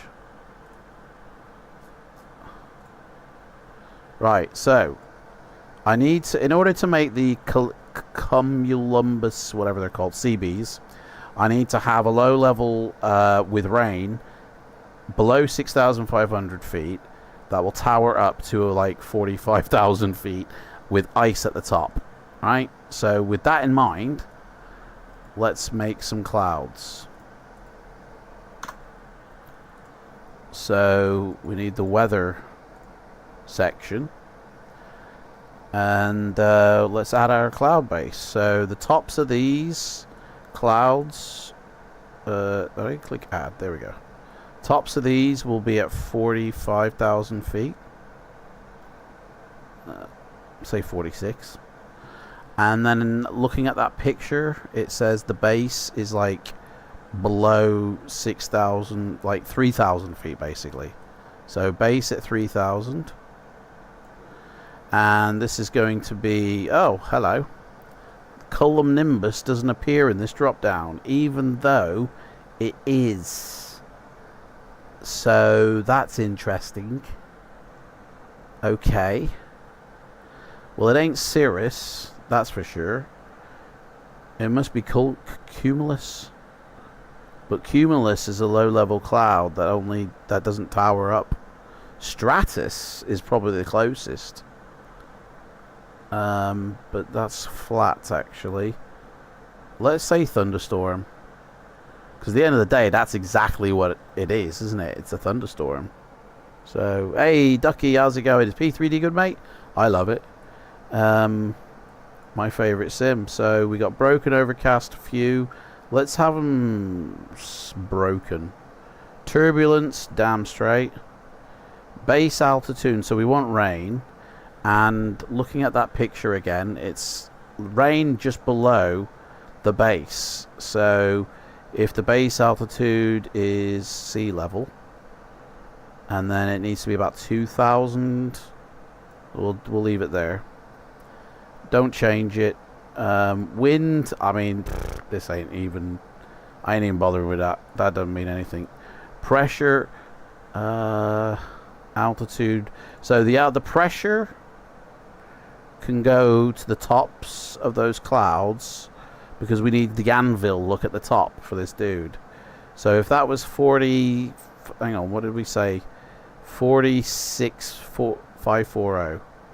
46,540.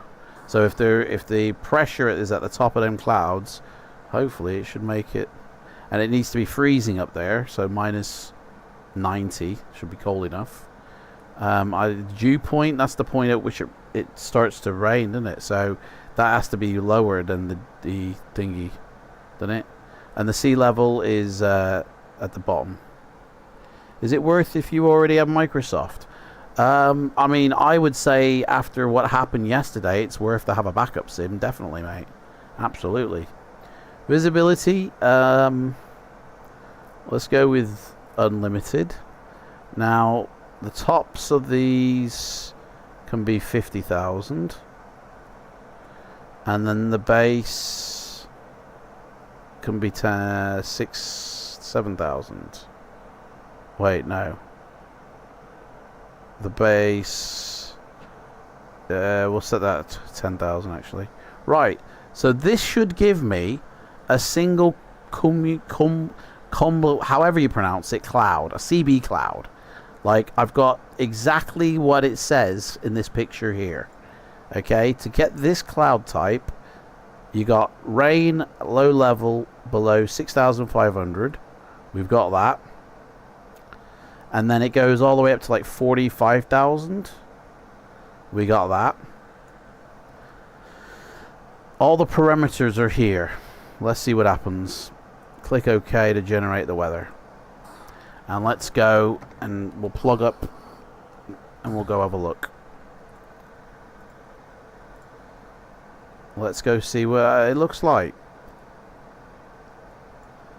I have no idea if this will work, because I've never tried to make a very specific cloud type in the sim before, so I have no idea. But I can see all around that there is clouds. So let's see how crazy high these clouds go, shall we? So, oops, I've just undone me gear. So, right, so we're going up. Up, there's the rain. And, okay, so it's all over. Maybe it needs to be, I mean, yeah, I could have created it, but I honestly don't know if I have, because it's all bloody over. I need it few. That's probably what it is. I need it. So I got it broken, but I need it. Try scattered.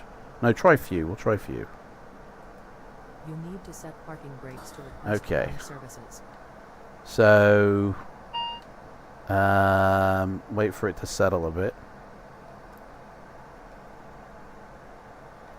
I mean, they do tower up. There you go. There's one.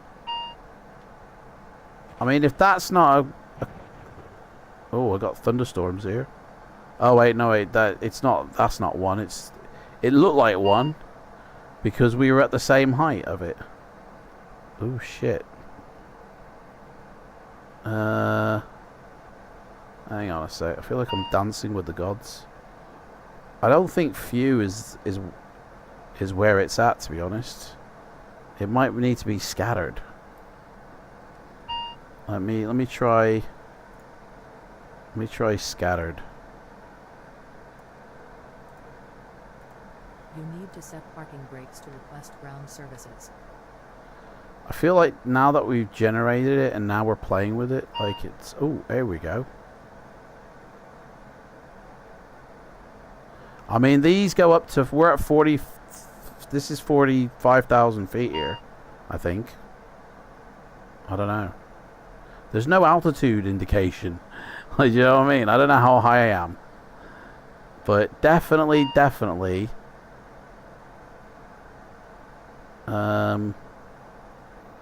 Oh, can't bloody say. I mean, I would not want to fly in this, to be honest. This looks mental.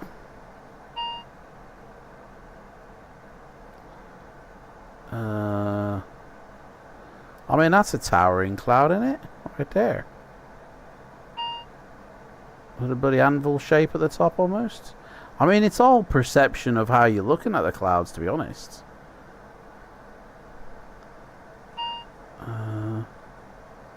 Yeah, looks like a frog.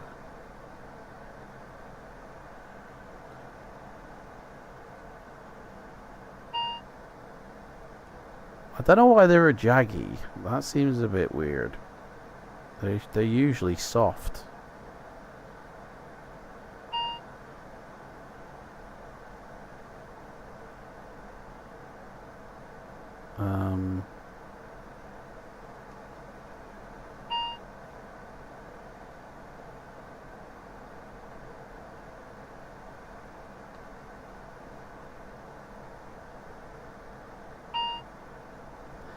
In all honesty, these look weird from what they usually look like. They look sliced and diced, but they don't usually look like that.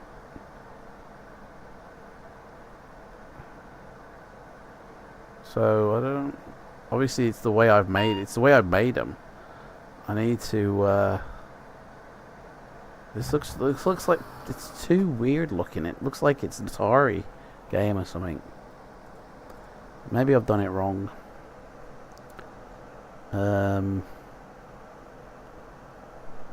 We tried broken before, didn't we?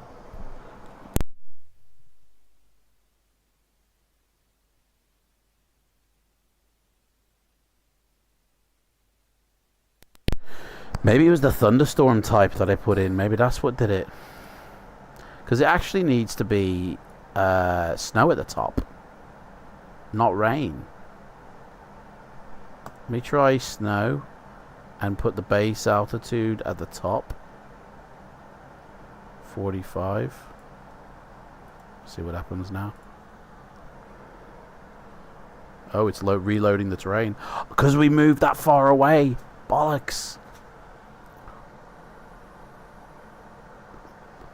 We moved that far away from our plane. It's reloading the terrain.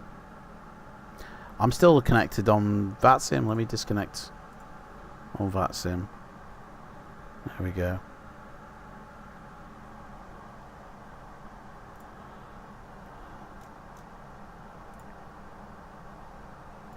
Right, while this is reloading, I'm just going to nip to the toilet. Be right back.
Ah, this thing ain't loaded yet. Bloody hell. Kind of wishing we hadn't moved so far away from the bloody scene of the crime. I mean, it's loading an awful lot of photoreal, to be fair. While it's loading, I might as well install those add-ons that I... what? Google Play. Oh yeah, that's the... So, I can't, because they're already installed. I just need to put them in the scenery library. Okay. Can I get an invite to your Discord? Yeah, it's in the description box of this video that you're watching, mate. Just click underneath the video. You should see a see more button. Click that, and you'll see the invite to Discord. I mean, I'll also just pop one in the chat. But it would take me longer to do that. But there you go. There's a Discord link. When you first go into Discord, you're going to be presented with the rules channel. So what you need to do is click the A, like read the rules obviously, but click the A button. I mean, everybody's clicked an A and made an A on literally every rule, which shouldn't have happened in all honesty. It's only where it says click me, right? And you'll see it says click me and there is an A underneath it. That's where the A needs to be clicked. For some reason, a lot of Muppets have gone in and put A's everywhere, which just confuses people now. None of that existed when I wrote the rules channel. It's the A that says click me. That's where we put it. Right, here we go. Where the hell are we? Where? Okay. Here we go. Now we're talking. There we go. There's the... Bloody hell, mate. These go up forever. The fucking size of these things. Right. So these clouds are monstrous. Created a right bloody monster here. Where's that island gone? How? We're in the middle of the... I think we're I think that's us over there. But, okay. So... I can't... I mean...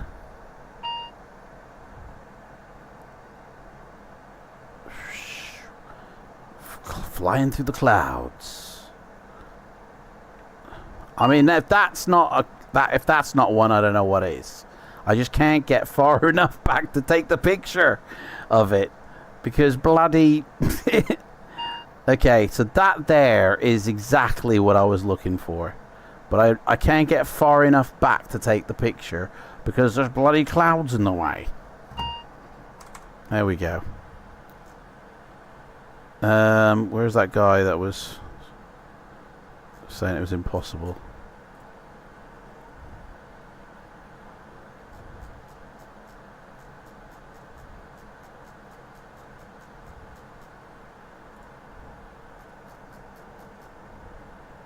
Hey, the clouds are filling out here. The clouds are changing on me.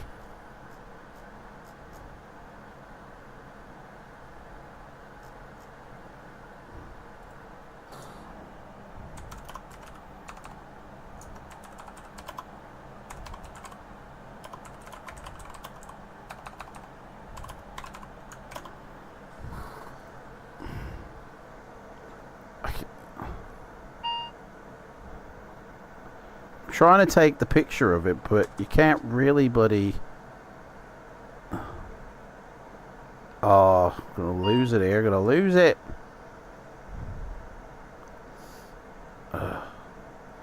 It's better to send a video. I can't get far back enough to take the picture of the cloud because there's other clouds everywhere.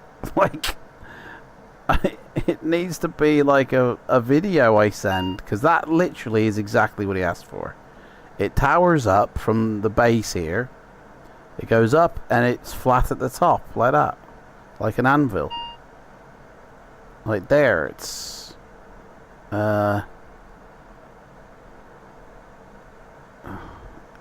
Every time I move the camera, though, it's almost like the shaders are changing. I can't back...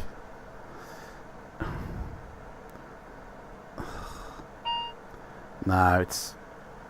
Oh, I've lost it. I've lost it.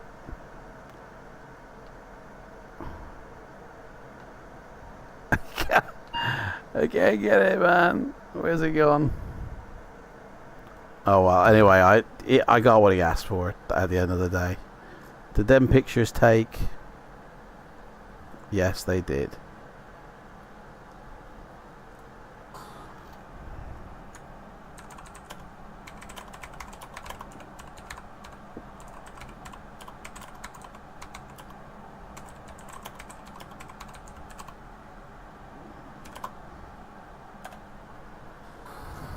Windows 11 updates.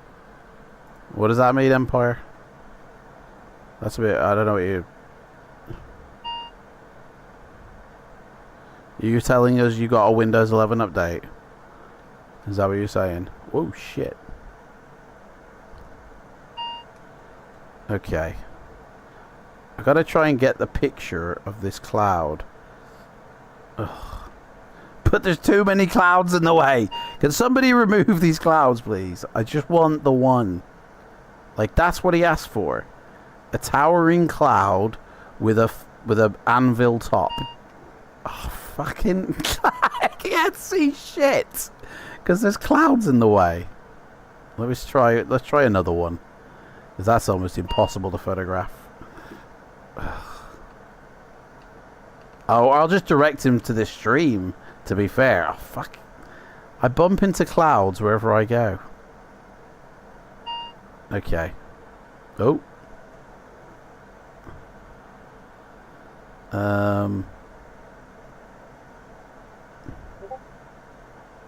Here we go. He's already come back a bit. No.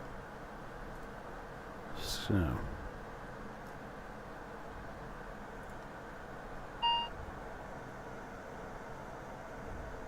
Of course, yeah, Active Sky doesn't give us these types of clouds. I don't know why. Oh. I mean, I could do just the one instead of having all so many. Let me get back to land. Let me find some land. Where's our island gone? Is this it? Here's our island. That's not our island. We didn't land here. Where did we land? Guys, I've lost us. Oh, it might be this one. No. I don't know where we are. It's not that one. What the hell is that?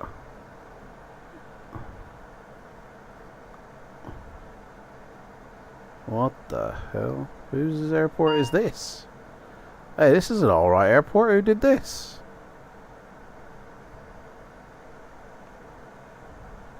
This is FSDG, this. I don't know what airport... Oh, Mystique. Martinique? Martinique? Something like that? I don't know. Nice shrubs, though.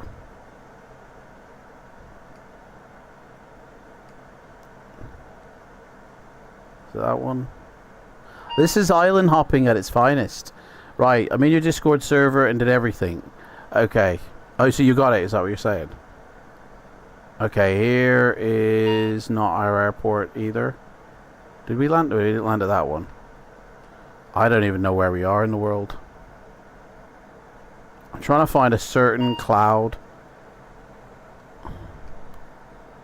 But I can't. You know, it doesn't make them how you wish to see them. It just puts them everywhere. So, here, let's go through that crack. Oh, fuck.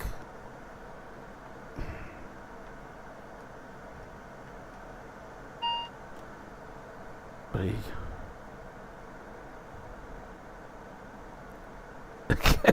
Honestly, I feel like I'm a cave digger here.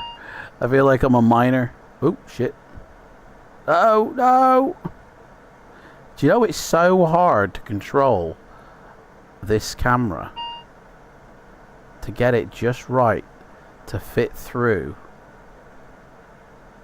There we go. Okay.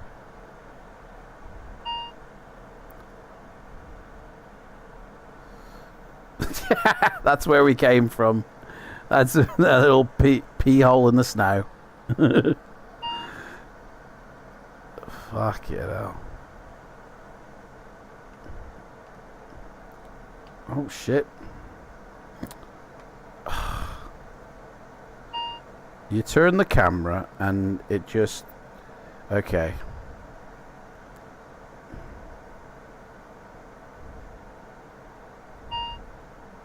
I don't know. Anyway, I could be here for hours trying to play with these clouds.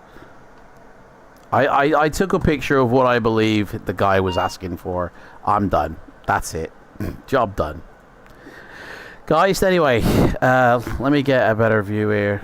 Thank you so much for watching. I've got one more flight left to do for this week's schedule. I've lost my plane. I think, is that it there? No. I don't know where my plane's gone. I don't know what part of the world we're in. We could have traveled miles away. But thank you so much for watching, guys. This is the first of many streams. Like, it was a bit of a test, to be honest. So, but yeah. There we go. And I'll see everyone another time, shall I? I can't play that, actually. I've just realised my ending song I can't play. Copyright. So I guess I'll have to play this, which doesn't play. Oh. Anyway, I need to rejig all this because half the stuff I can't do on YouTube because of copyright. Pab, if you need anything, let me know in the Discord, mate. If you're stuck, there is a channel called Server Help channel where you can ask questions in there. I think what you're looking for, though, will be found in the sort of flight sim areas. So you'll need to grab the role. So when you opened up the rules channel, 2 other channels opened up, and inside the grab a role, you need to click the airplane to activate all the pilot stuff, which I see you've already done. So no worries. All right, take care, everybody. Bye. Have a good night.